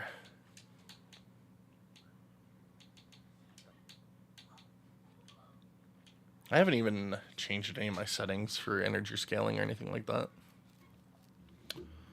Yeah, so there we go. N64 is now working, so the angle core just does not work anymore. That's cool. That's cool. So, do we really have access to parallel now? Like, is that really a thing that we get on Xbox now? Like, can we do it? Can we actually use that? Because if we can actually use that, N64 emulation on Xbox is actually amazing now.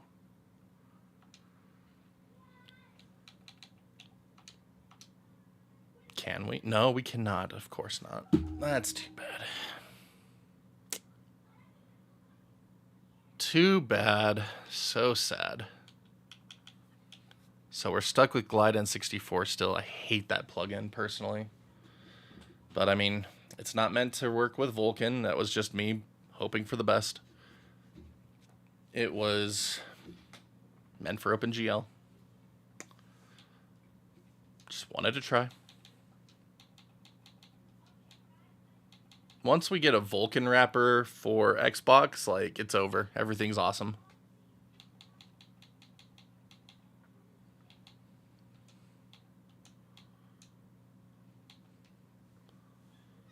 And there we go. So Melon DS works again.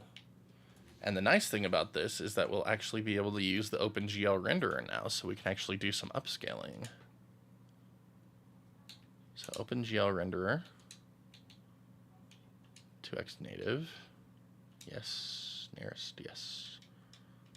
Okay. We'll need to load up a different game than Castlevania for that, though. But we can see if it works. Nintendo DS games, Mario Kart DS, load archive, Melon DS. And crash. Awesome. Good stuff. It's working out well. Can you tell? Getting a little too ahead of myself. Okay, Mario Kart DS, load archive, Melon DS. Is it going to crash again? Yes, it is. Okay. So the OpenGL renderer still might be a no-go for Xbox for Melon DS. Let's try Melon DS.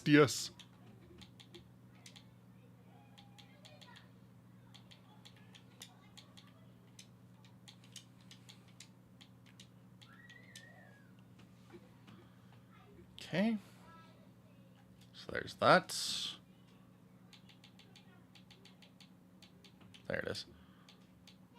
Oh boy.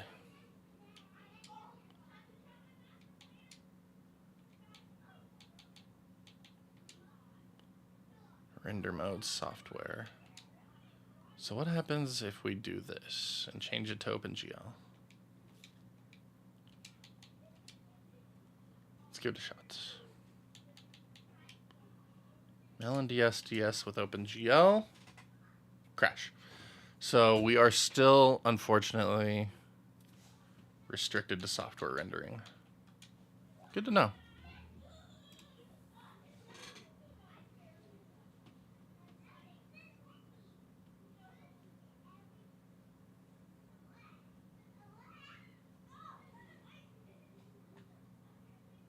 Such awesome performance. Oh no, so I mean, this is all part of the process. Like this is how you do, this is how you make videos for people. You go through, see what breaks it, what doesn't break it. So we still can't use the OpenGL renderers on these Melon DS things, even with the Mesa version. I set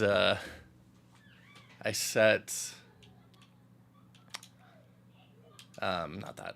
I set Open64 plus next to use Vulkan, so that broke that. As expected. I did expect it to break. I was really hoping it wouldn't, but I knew it probably would because it's Vulkan, not OpenGL. So, I mean, you just got to experiment. So here we go. Load that, use that directory, get rid of those broken config files off of our internal directory later. But yeah, so there we go. I mean, we can at least use Glide N64 a little bit better than with Angle. I'm still just really not a fan of Glide N64. It's too inaccurate for my tastes. But, I mean, it works just fine. That's the thing, like 99% of you out there will not care. Will not care about the inaccuracies of Mupen or Glide 64. I unfortunately really do. That's a me problem.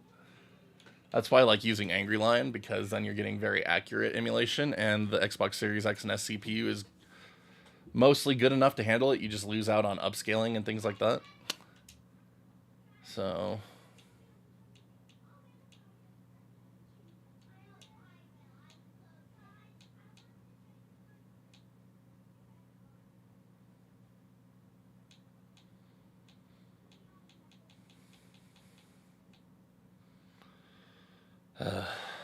okay.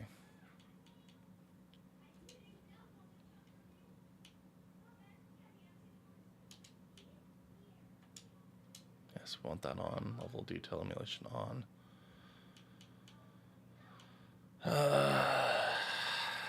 What's the other ones?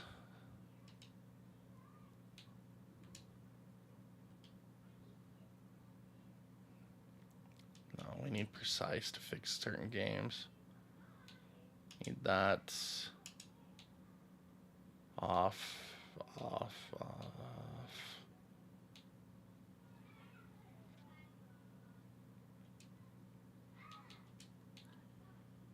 On. Okay. Try that. And now let's try Resident Evil 2.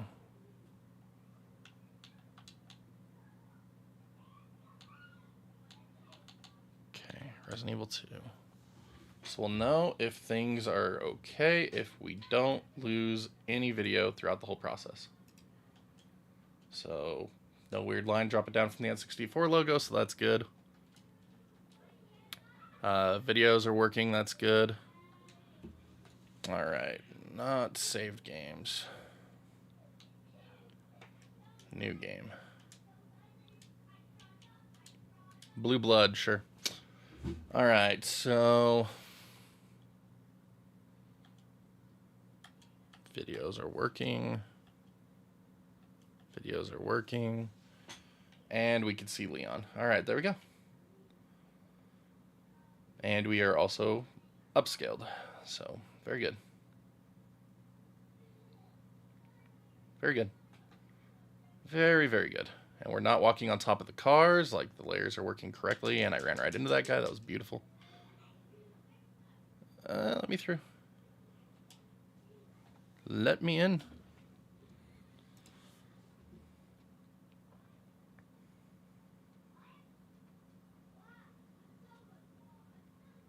Citra only an alpha release.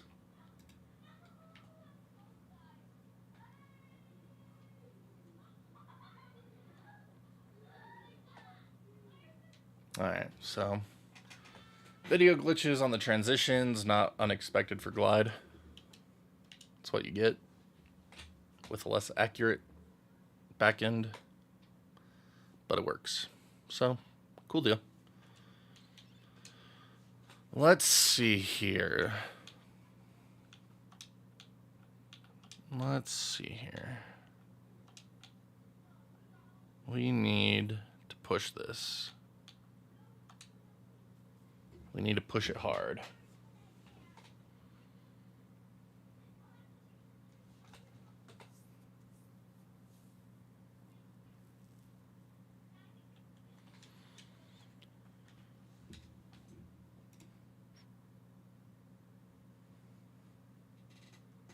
Yes, shaders are broken on 1.19.1.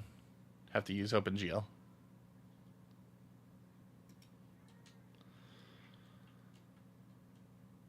All right.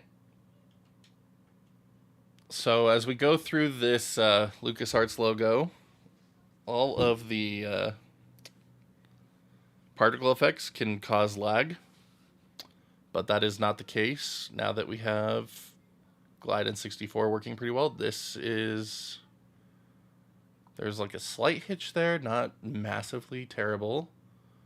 The Factor 5 explosions are not causing slowdowns, so excellent.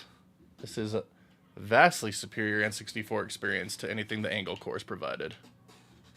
This is nice. This is very nice.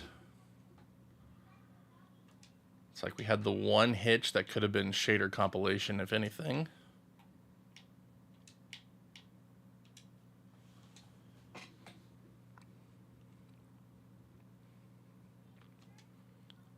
Not bad. Not bad so far. Always fun to see which games tax the hardware. Yeah.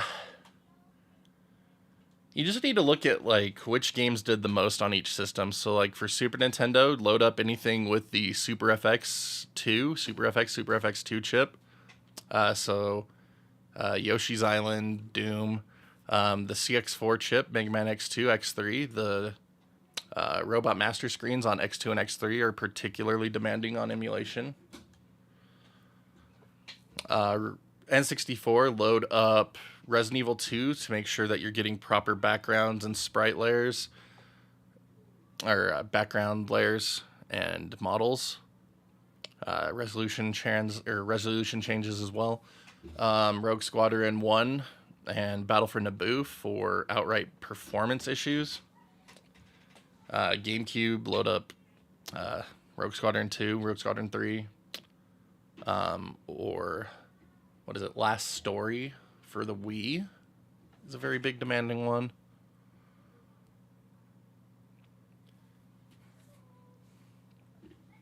Pokemon Snap, also very good for accuracy of your video backend, because if you don't have a good video backend, you can't take the pictures right. I should have loaded that one up next.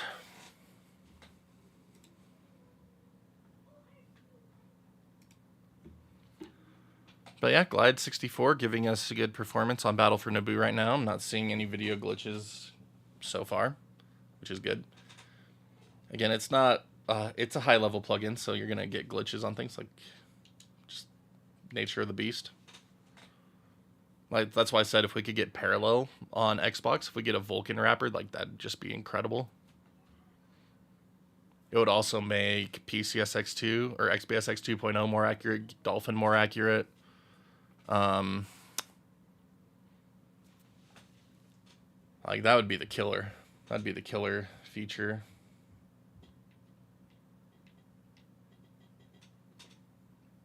Yeah, this working a lot better.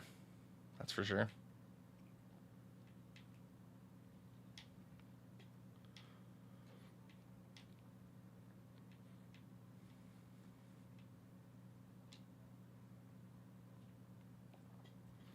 No problems with particle effects. We'll see how the Fountain of Doom handles here.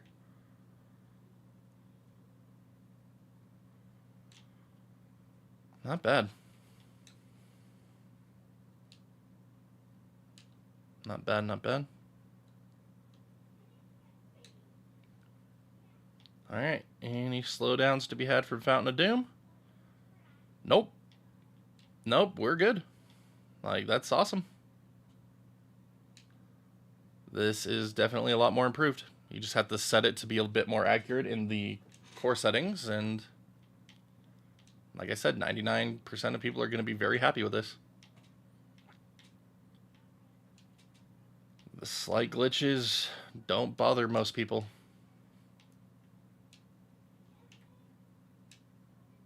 And that's fantastic. It really is. Like, it's really good. It's cool. Just enjoy the games if it doesn't bother you. There's some glitches that bother me a bit too much, but that's because I'm a weirdo. But, I mean, this really hasn't had any glitches too much. Like, a couple of weird screen issues here and there, but nothing super abrasive. Not bad. Not bad. Not bad.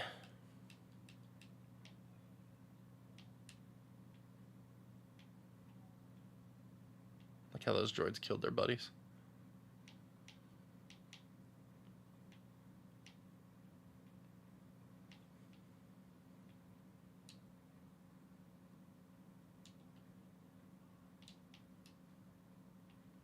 Yeah, not bad.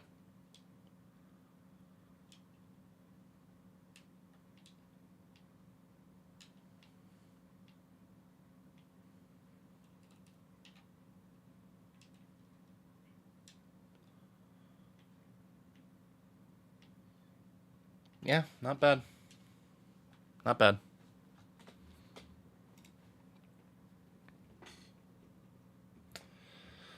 Yeah, that's the reason we're going through this, to look at the Mesa build, to provide an updated video. So now that we found a way to access the Mesa builds that doesn't involve Discord, I'm all for it. Like, you'll see updated setup guide for a lot of this stuff coming your way this month. If Diddy Kong Racing runs well, I mean, it should. It's not super demanding of a game. Let's see if I have it on my drive. I might not have it. But we can load it up real quick, demo it. If I do, if not, I could just put it on the drive real quick. Not D.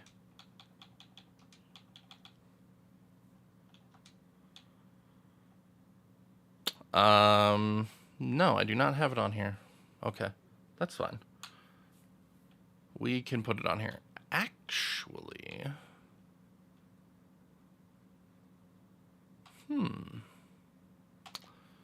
I kind of want to try something.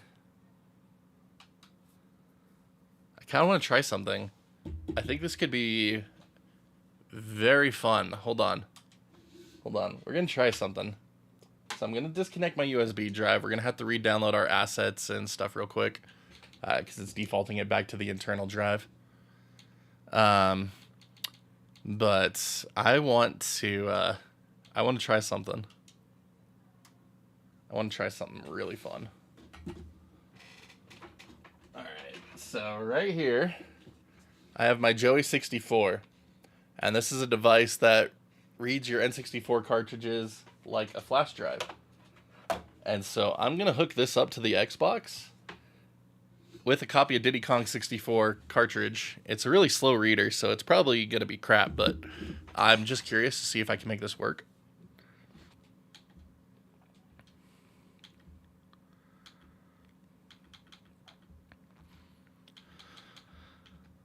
All right, let's get those assets running. It did not take it. Okay, cool. Good deal.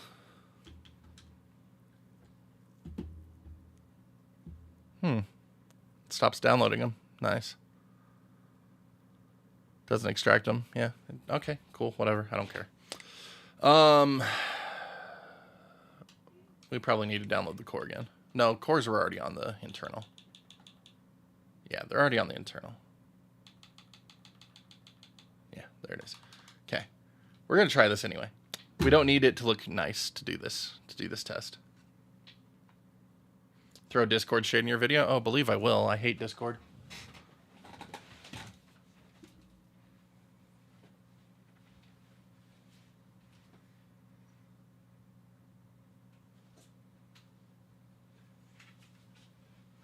All right. Ow. Frick. Love it. So good. Anyway, so Diddy Kong Racing physical cartridge. Let's have some fun. See if we can get this to load up on the Series X NES with the Joey 64. If I can, I am taking this to my convention because that'd be fun. All right.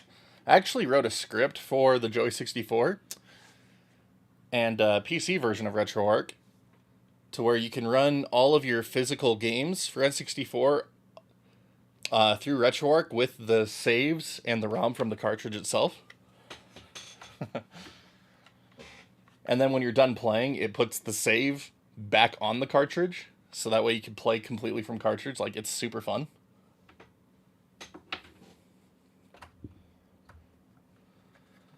All right.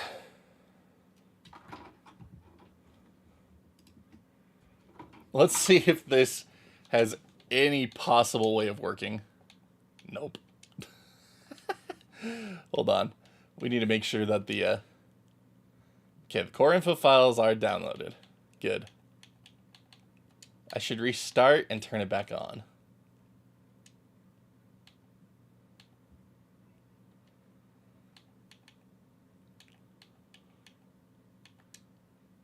Okay, we need to turn...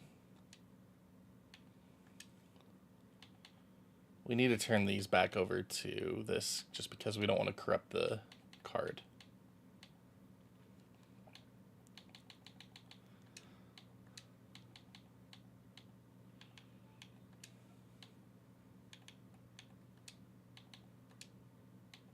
That's why it's not downloading the assets. It's still trying to put them on the E drive. Okay. There we go. Let's try that. There we go. Still didn't work. Good stuff. Alright, let's quit out of it.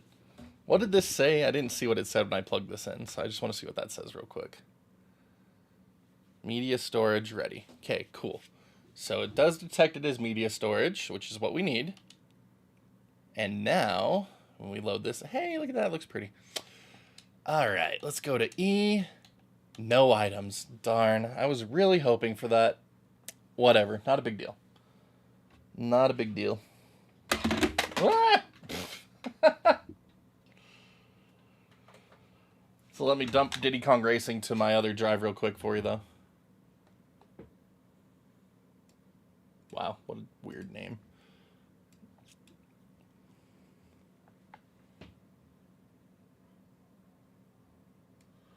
Is it buggy on Series S? Tried it on Wii U and it's a nightmare. Well, I mean, RetroArch's RetroArch across the Wii U and Series S. I haven't had many issues with it on Wii U or Series S for the most part.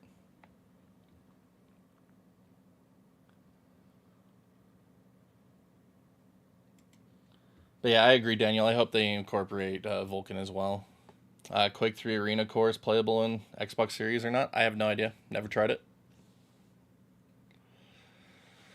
Well, the thing is, it's not an NTFS drive. It uses FAT, so I don't even know if FAT will work with RetroArch, because I know FAT32 does, but this drive shows up as a FAT drive, so that's why it doesn't work. So we're just going to put Diddy Kong Racing on here real quick for you. Just dumped it from my actual cartridge right now here, and I'm just going to add it to my SSD that I use on Xbox. So this is SSD. So there we go. Diddy Kong Racing's now on here.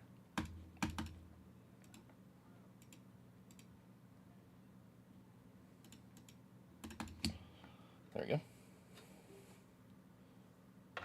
Okay. There we go, and that's working. So now if we go back into that E drive, there's all of our stuff. So no biggie. So yeah, this is how it shows up as Diddy Kong Racing on that BinVin drive. It's so funny with its naming conventions. So yeah, Diddy Kong Racing. I don't have any saves for this game.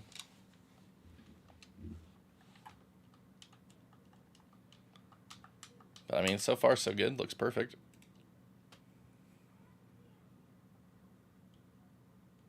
I just told you I've never used Quake 3 Arena on the Xbox. Like, I just answered your question. Alright, so this was Conker's first appearance in a game, if memory serves. And then they came out with Conker's Pocket Tales and stuff.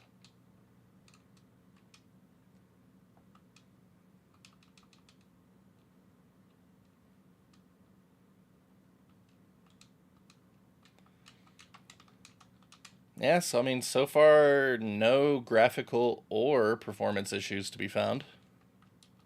Whoops, wrong button. Well, wrong two buttons, rather.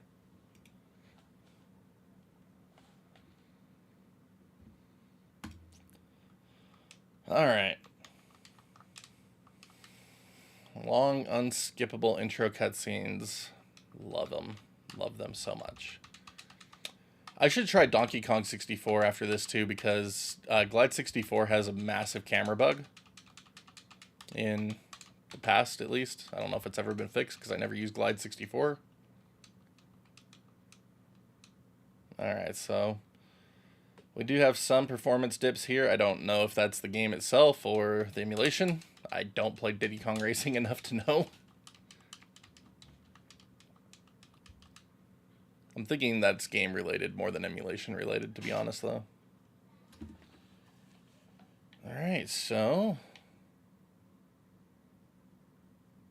that's an interesting tree going on here. I guess that's the finish line. Yeah, never mind.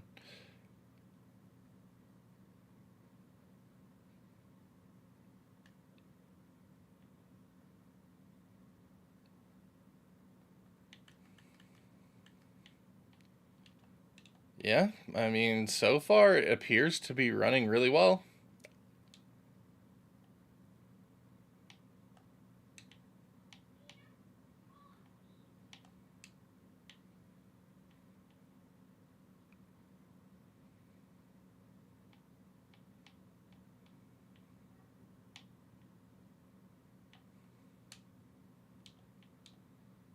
One balloons.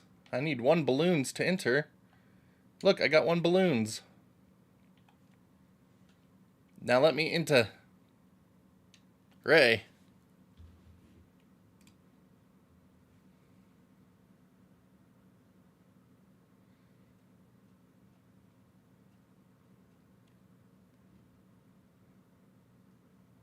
Both Conker and Banjo's first intro. Interesting.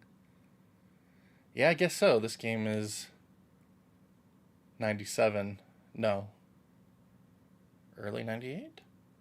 Don't remember. Late 97, early 98.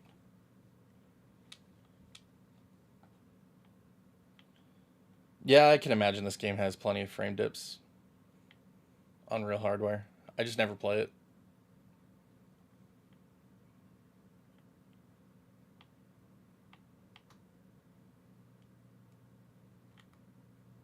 Oh boy.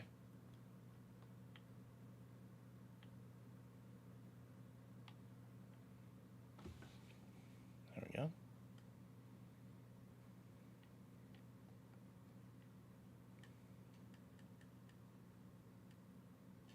Okay, so that's our drift button.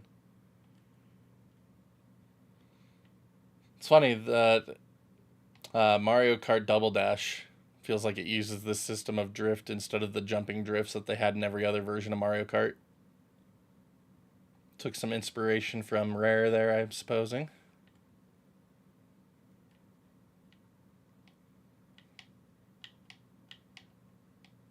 That's fun.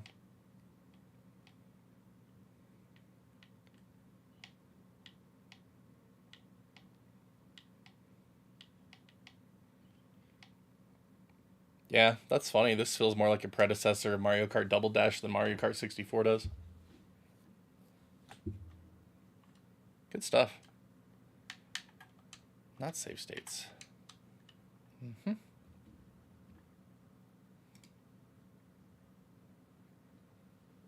Rented this in Mario 64 a lot. Oh, heck yeah.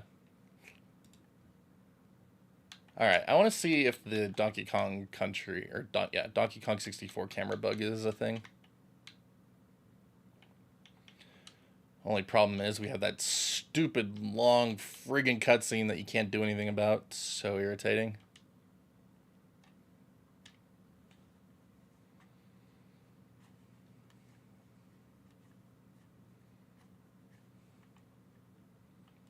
I really don't like Donkey Kong 64. Like, I'm just gonna be honest, I think this game is trash. Collectathon nightmare. Gameplay, backtracking. Like, nothing about this game was appealing to me.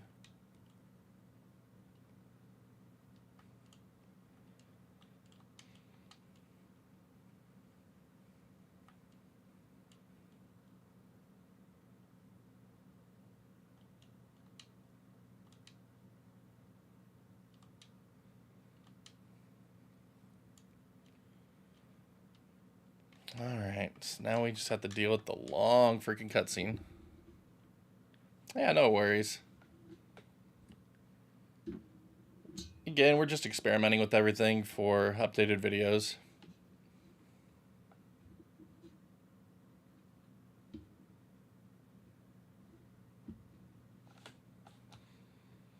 Camera's massively out of sync again. I give up on that camera, I'm not gonna lie.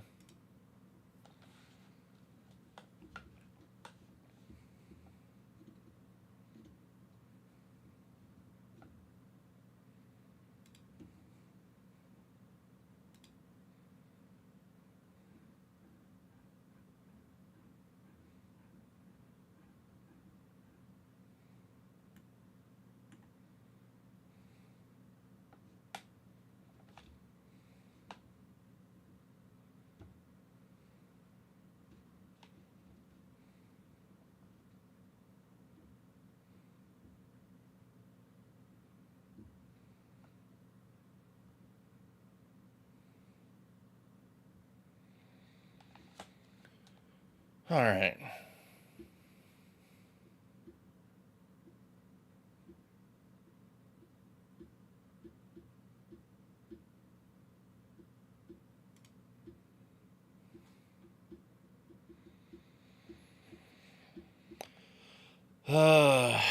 Yeah.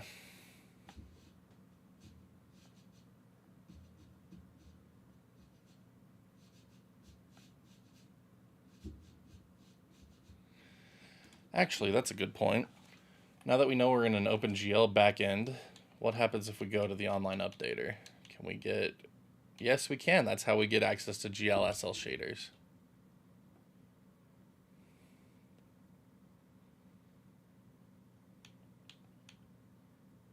Yeah, it could just freeze the whole thing, too. You know what? Shaders just... We're going to leave shaders out of the videos until they fix it. We'll do a dedicated shader video again, I'm thinking. Alright, so... Tomorrow, updated tutorial with Mesa builds / angle build. If you're on Xbox One, we'll make a note of that. Yeah, good stuff. Okay. Anyway, that completely froze, so good stuff.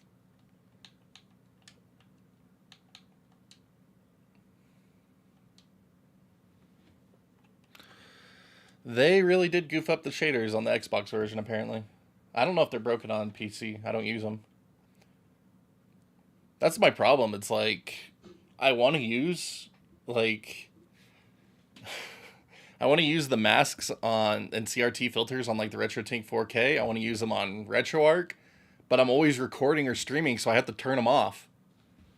And so it just gets to the point, it's like, why bother? It's so dumb.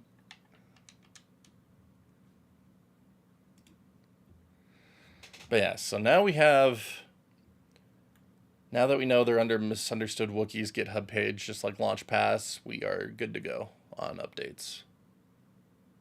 Screw Discord, man. Screw Discord so hard.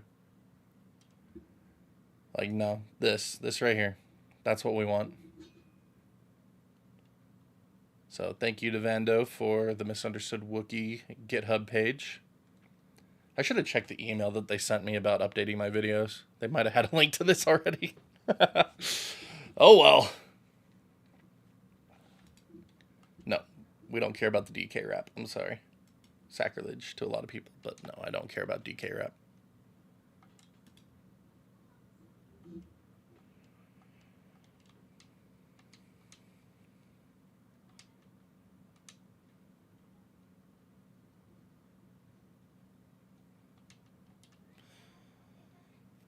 Yeah.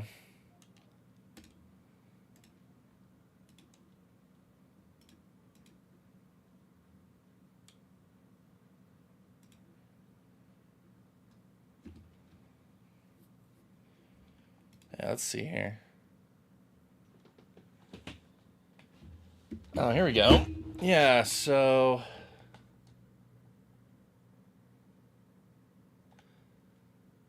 no, there's actually, yeah, okay. There's actually an article on it on Phoronix.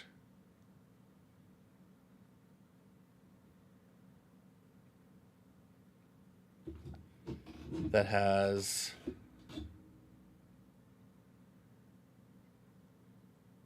yeah, what is all this? Let me see all this. Okay, so that's the actual library itself for Mesa that people are forking from, so that's not what we're looking at.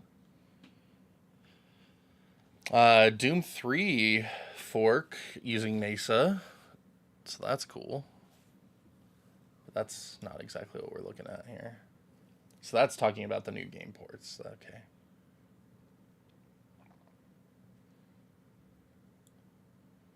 So XBSX2 is being rebased this week. Dolphin and Xenia got rebased last month. There's a netplay version of Xenia. DuckStation was updated. The newest version does not work with UWP though, so you have to go to the one before it. OpenBore is available. Sega Model 3 emulator is available. Ruffle, whatever that is, I don't know what that is. Yeah, so this is all in a big email Dan sent me. It's funny that his name is Dan. A lot of Dans in my life right now. Okay, I am so dumb. Man. They added to the page. I had this page up and it was cached. It was an older version. Oh my gosh. Dude, I'm so mad. Hey, look. No, wait. No camera bug on Donkey Kong, guys. We're good. We're good. We're good. Okay, but okay, you know what? Y'all just need... Okay, I'm so mad. So I had an older version of this cached, apparently, because I loaded it up. It had all this like it normally does, but then it had RetroArch, and then it had Xenia, and then it had Donkey Kong, and then it had It did not say just Xbox One. It just said RetroArch. And none of this was here.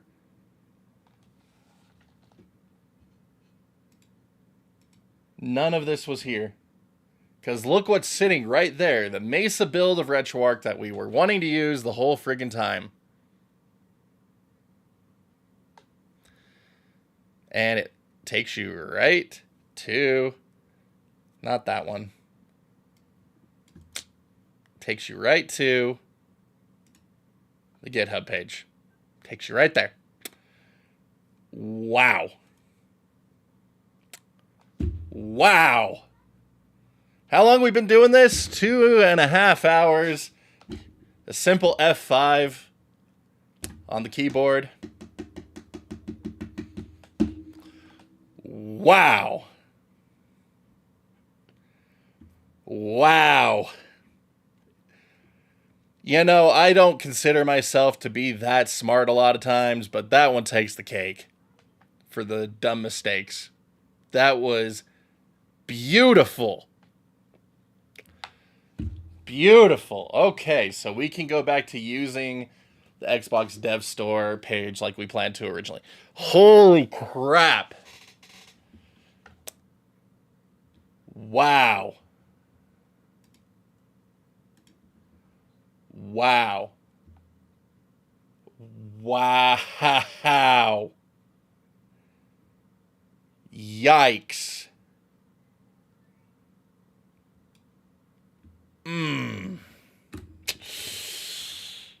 Wow.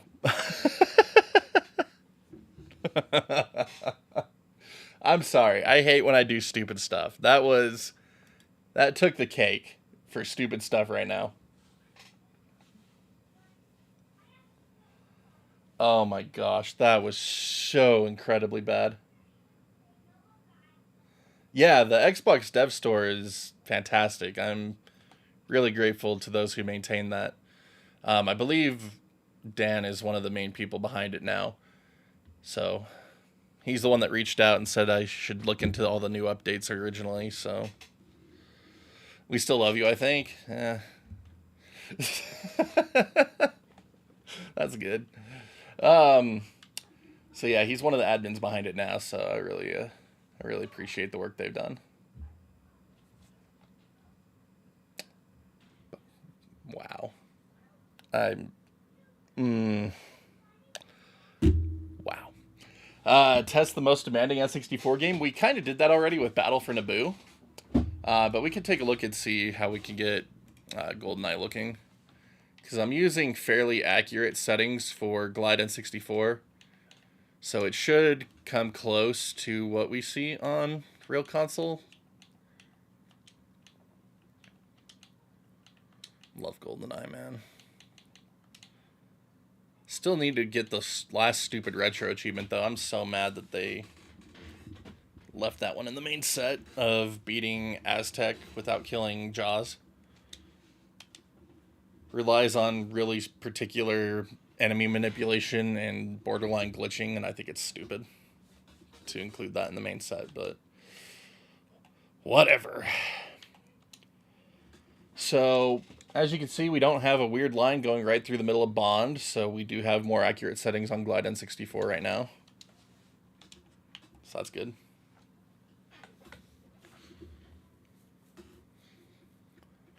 Let's see here. I'm going to need to change my controls.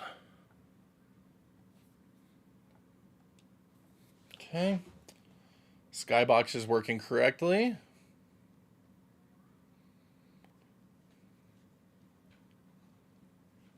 Alright, so we'll go into our watch here.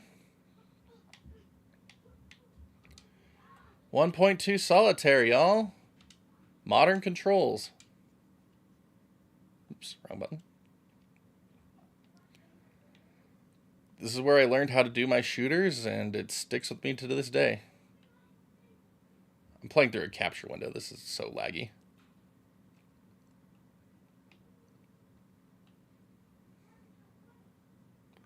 Alright, anyway. Hello, little brick. No, not this brick. I need this brick. Yeah.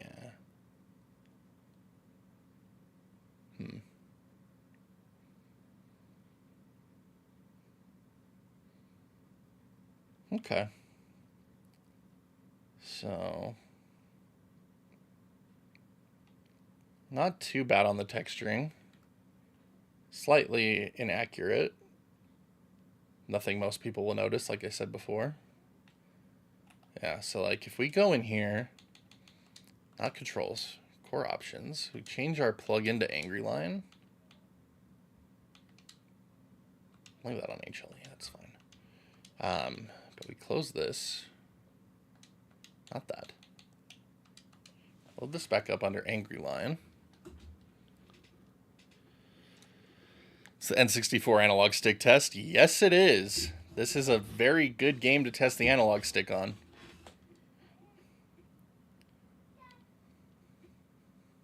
Anyway.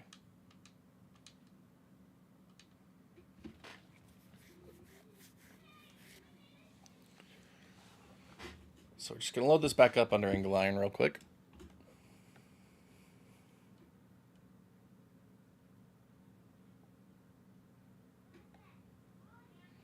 Page wasn't loading for the longest time today. I mean, that's all good and fine. I just still feel really dumb about it. Such a stupid mistake. So yeah, here we go.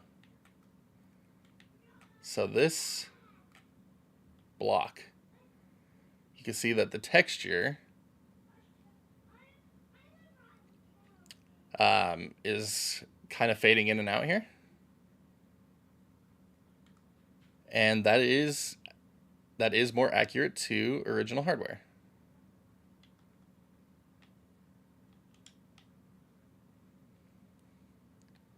To have it glitch out like that.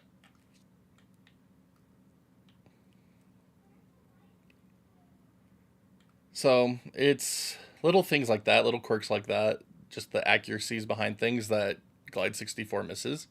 And again, I don't think most people are going to care that texture's just missing. It's just doing the diagonal on Glide 64 instead of this warping. Like, most people aren't going to care about that. Like, they'd probably prefer it. But I'm the weirdo that's like, it's not accurate. Because,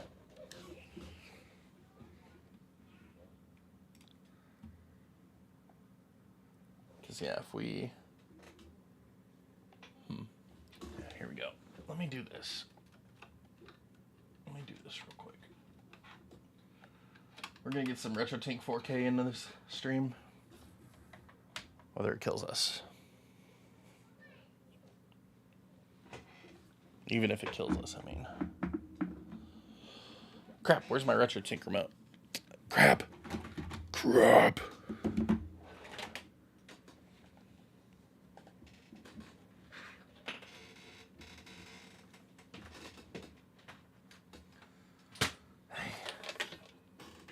Hold on, I need to find my RetroTink remote.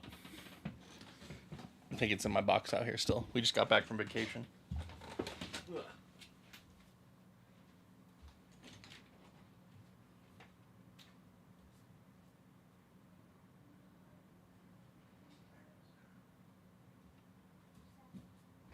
What? Yes, just a little bit.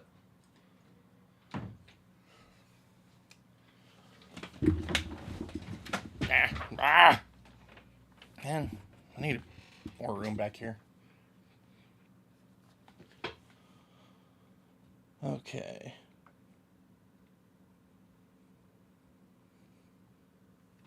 Huh? Hello? Hello? Hello? Are you not plugged in? You are not plugged in. Okay. That explains everything. It's plugged into this one.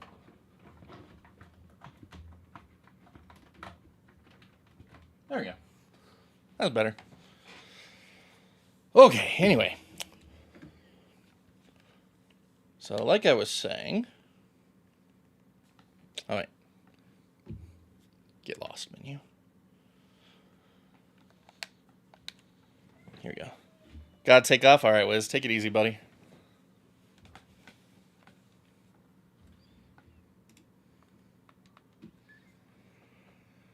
We're gonna need to run some auto gain here in a second. Here we go.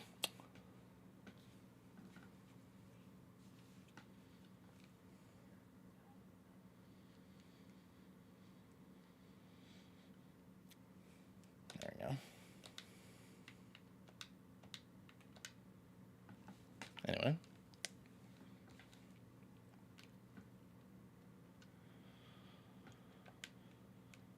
Okay, here we go. So, like I was saying,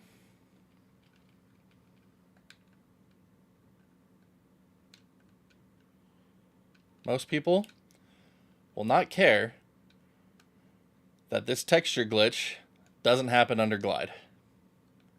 But it is what happens on real hardware. So as you can see, we're playing on a real N64 right now through the RetroTink 4K. And that is literally how that texture behaves, just like we saw with Angry Lion. Which is why I prefer that plugin.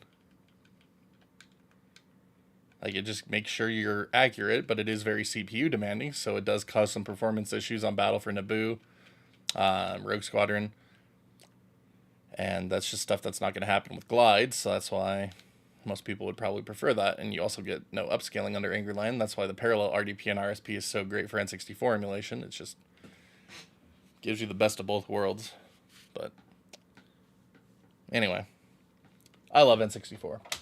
I literally have every single North American N64 game now. Finished that up last month. Happy days.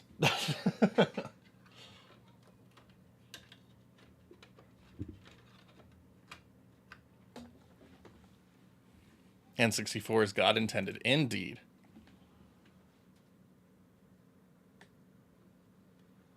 What up, Destiny FOMO? I have not done any Supermodel 3 testing yet, no. Sorry for the conversation there. My bot decided it didn't want to give me a YouTube chat anymore, so we kind of have it in two places, so it's really irritating. I am definitely not doing this setup anymore. I hate this setup. But hope your day is well. But I need to look into the Supermodel 3. I've never done it before. Like, I typically don't like to cover things that I don't have a legal way of accessing. And so anything Sega Arcade, I technically don't have a legal way of accessing. Alright, let's look at the official page, though. What do we need to get this running? Is it, like, MAME format? Crap.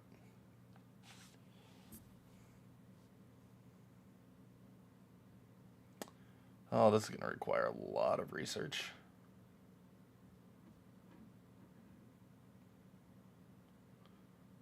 Virtua Fighter 3.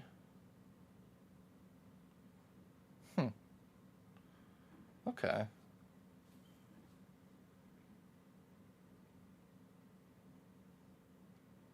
Huh.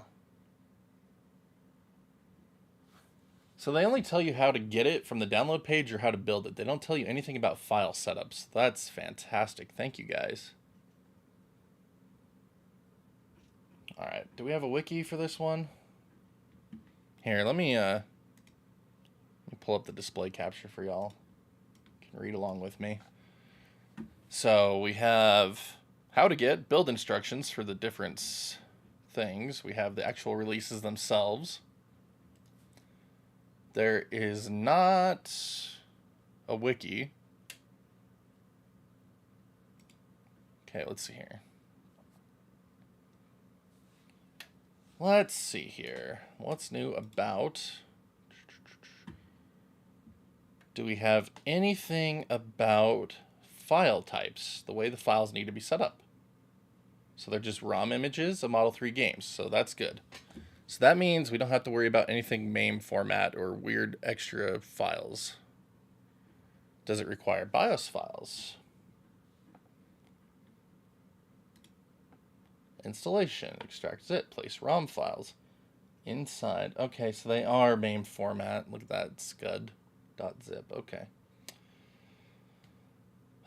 Individual zip files. Oh boy, I hate arcade emulation. So the BIOS files will need to be built into the ROMs themselves then, probably. So at least there's that going for us. So yeah, this will just be a straight up piracy video if we decide to go for this. I don't think there's anything I could dump a Supermodel 3 ROM from. I'll think about it. I will think about it. Daytona 2? Yeah, that was on here. That was on the Xbox Dev Store. Not that. Not that. Stop it.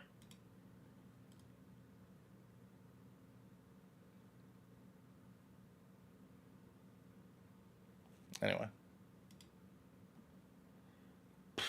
Good stuff. Alright. Well, new videos. New videos will be coming then. We have seen what we need to see. And we've screwed up in the most important ways to screw up. Love it. Absolutely love it. Okay. No, that's good. That's good. We can... What about... I want to try this Red Alert. I want to try this Red Alert homebrew real quick. Before we call it, but now the store's not loading. Awesome. Dev mode repository down again. Good stuff.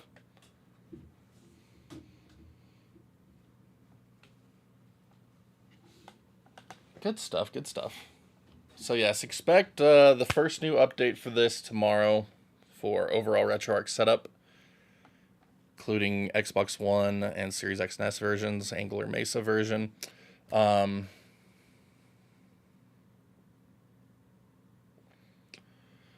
DTS audio or Dolby Atmos possible in development mode?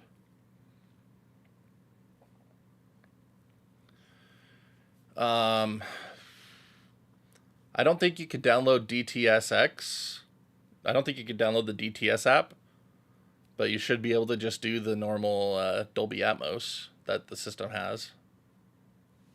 You should be able to do that in dev mode, I'd imagine. I mean, we could check right now, actually. Like, that's something we can check really easily. Most expensive one was Clay Fighter's Sculptor's Cut. I got it when it was still around $400. Went up to like $1,200 a year later. It's disgusting. Still wasn't worth it. Definitely not worth it. Yeah, so we have... I highly doubt it will let us use DTSX. Maybe it will. So yeah, I mean, you should have access to all the Dolby Digital, DTS Digital. I'm not sure Atmos or DTSX will work without their apps. They might. I don't know. I don't have a surround sound setup to test that with.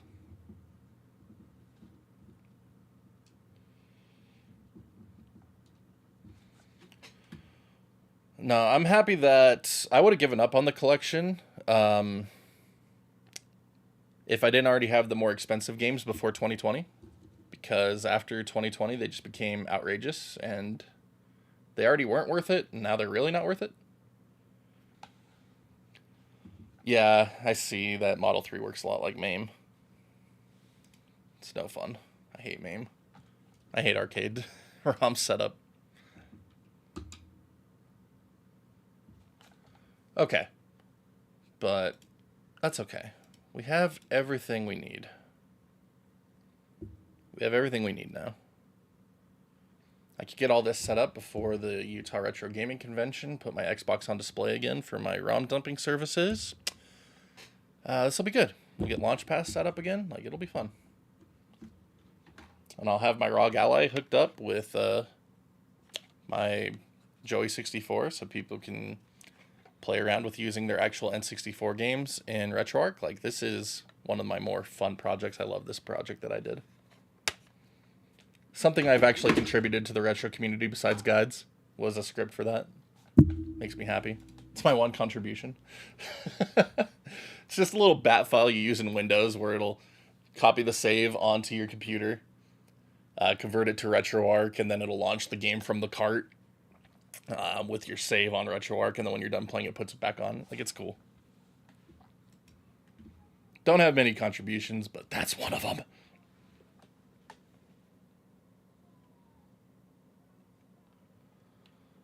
Jurassic Park doesn't show a cursor. I've never done Model 3, so I'm not sure. Might just be might be a compatibility issue.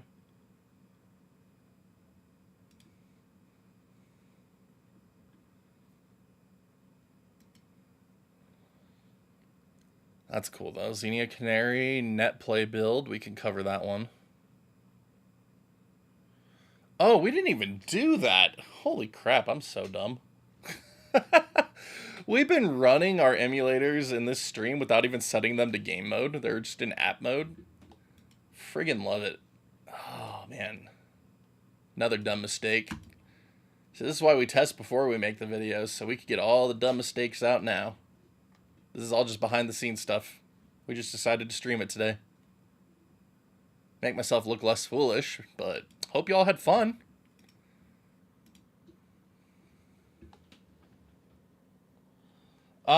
It's not in RetroArch. It's its own standalone app now. They have a standalone Model 3 emulator now. So it's available on Xbox dev mode. And I'll consider making a guide for it if I can, I don't know. I really don't like showcasing piracy on my channel. I don't care if people pirate crap. I really don't. I could care less what people decide to do with their lives. But this YouTube channel is a good part of my livelihood, so I don't like showing piracy on it and giving anyone any reason to come after me. So I really don't like to showcase stuff like that. What did we learn today? Hit F5. Exactly! The most important step. The most important. That and making sure you select the right folders in your setup. Otherwise, you know, things just don't work. No XMU in Xbox Series emulation yet, unfortunately. I would really like to see that one come, now that Mesa's a thing. That would be a really fun one to have, because I think that the Xbox Series X and S are plenty powerful enough to do most of it. And then you could do Insignia on it, play some original Halo 2 online. It's so fun. Like, I have my original Xbox right here that I have 1.4 gigahertz CPU modded into it with 128 megabytes of RAM. I was messing around with the new Halo 2 HD patch that Grim Doomer put out. Really fun. But just updating that to the latest build or version and running Insignia on it, playing old school Halo 2 online, like, oh, it's just so much nostalgia. I friggin' love it. And there's still a lot about the way the original works versus the MCC version too. Like, the MCC version's great, but it's not the original. Like, it's just not the original. Doing LAN parties on OG Xbox Halo 2 is still such a blast. Good times. I need to get a Halo night going now. What have y'all done to me? Halo! I need Halo. I've actually been playing Halo 3 with the kids. We've been playing through the campaigns co-op, so we did Halo 1. And we finished Halo 2 last week. We started on Halo 3 finally. So it's nice to have 4-player co-op, so that way they can all play at once, instead of taking turns like we were doing with the other ones. But, oh man, I need more Halo now. I need so much more Halo now.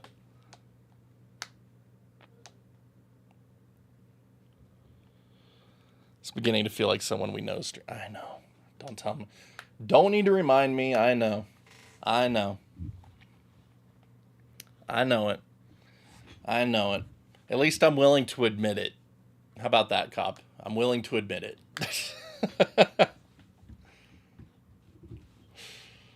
Oh, gosh. All right. that's where we're probably going to call it here, though. We'll have our first updated RetroArch Xbox Series XS tutorial / Xbox One because they have their own build.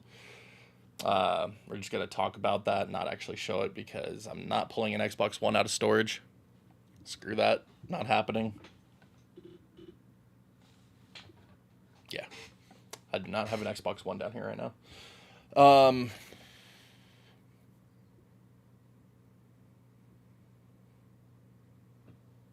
Mortal Kombat 4 arcade functionality in MAME 2010 in the Xbox.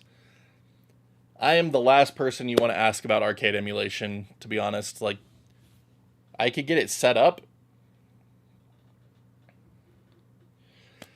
Yes, it is still piracy, even if the boards don't exist anymore. Despite what most people think, like, you're not entitled to have access to these games if the original rights holders don't want you to. Like, it's stupid that they don't want you to. It's stupid that they don't want money. And like I said, I don't care if people commit piracy or not. But the claim that they're entitled to own this stuff is, like, it's just entitlement. Like, oh, I need to have a full ROM set of this. Congrats. You can go do that.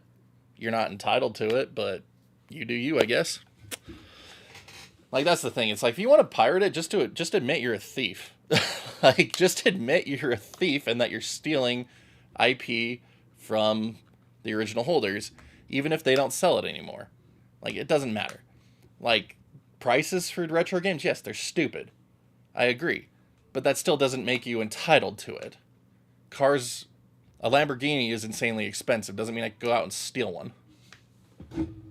But, again, I don't care. I don't care if people steal them. I'm just saying I don't like to showcase it on my channel because this is my livelihood.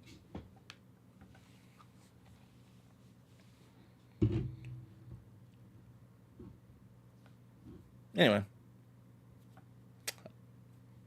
I think I've seen everything I need to see here.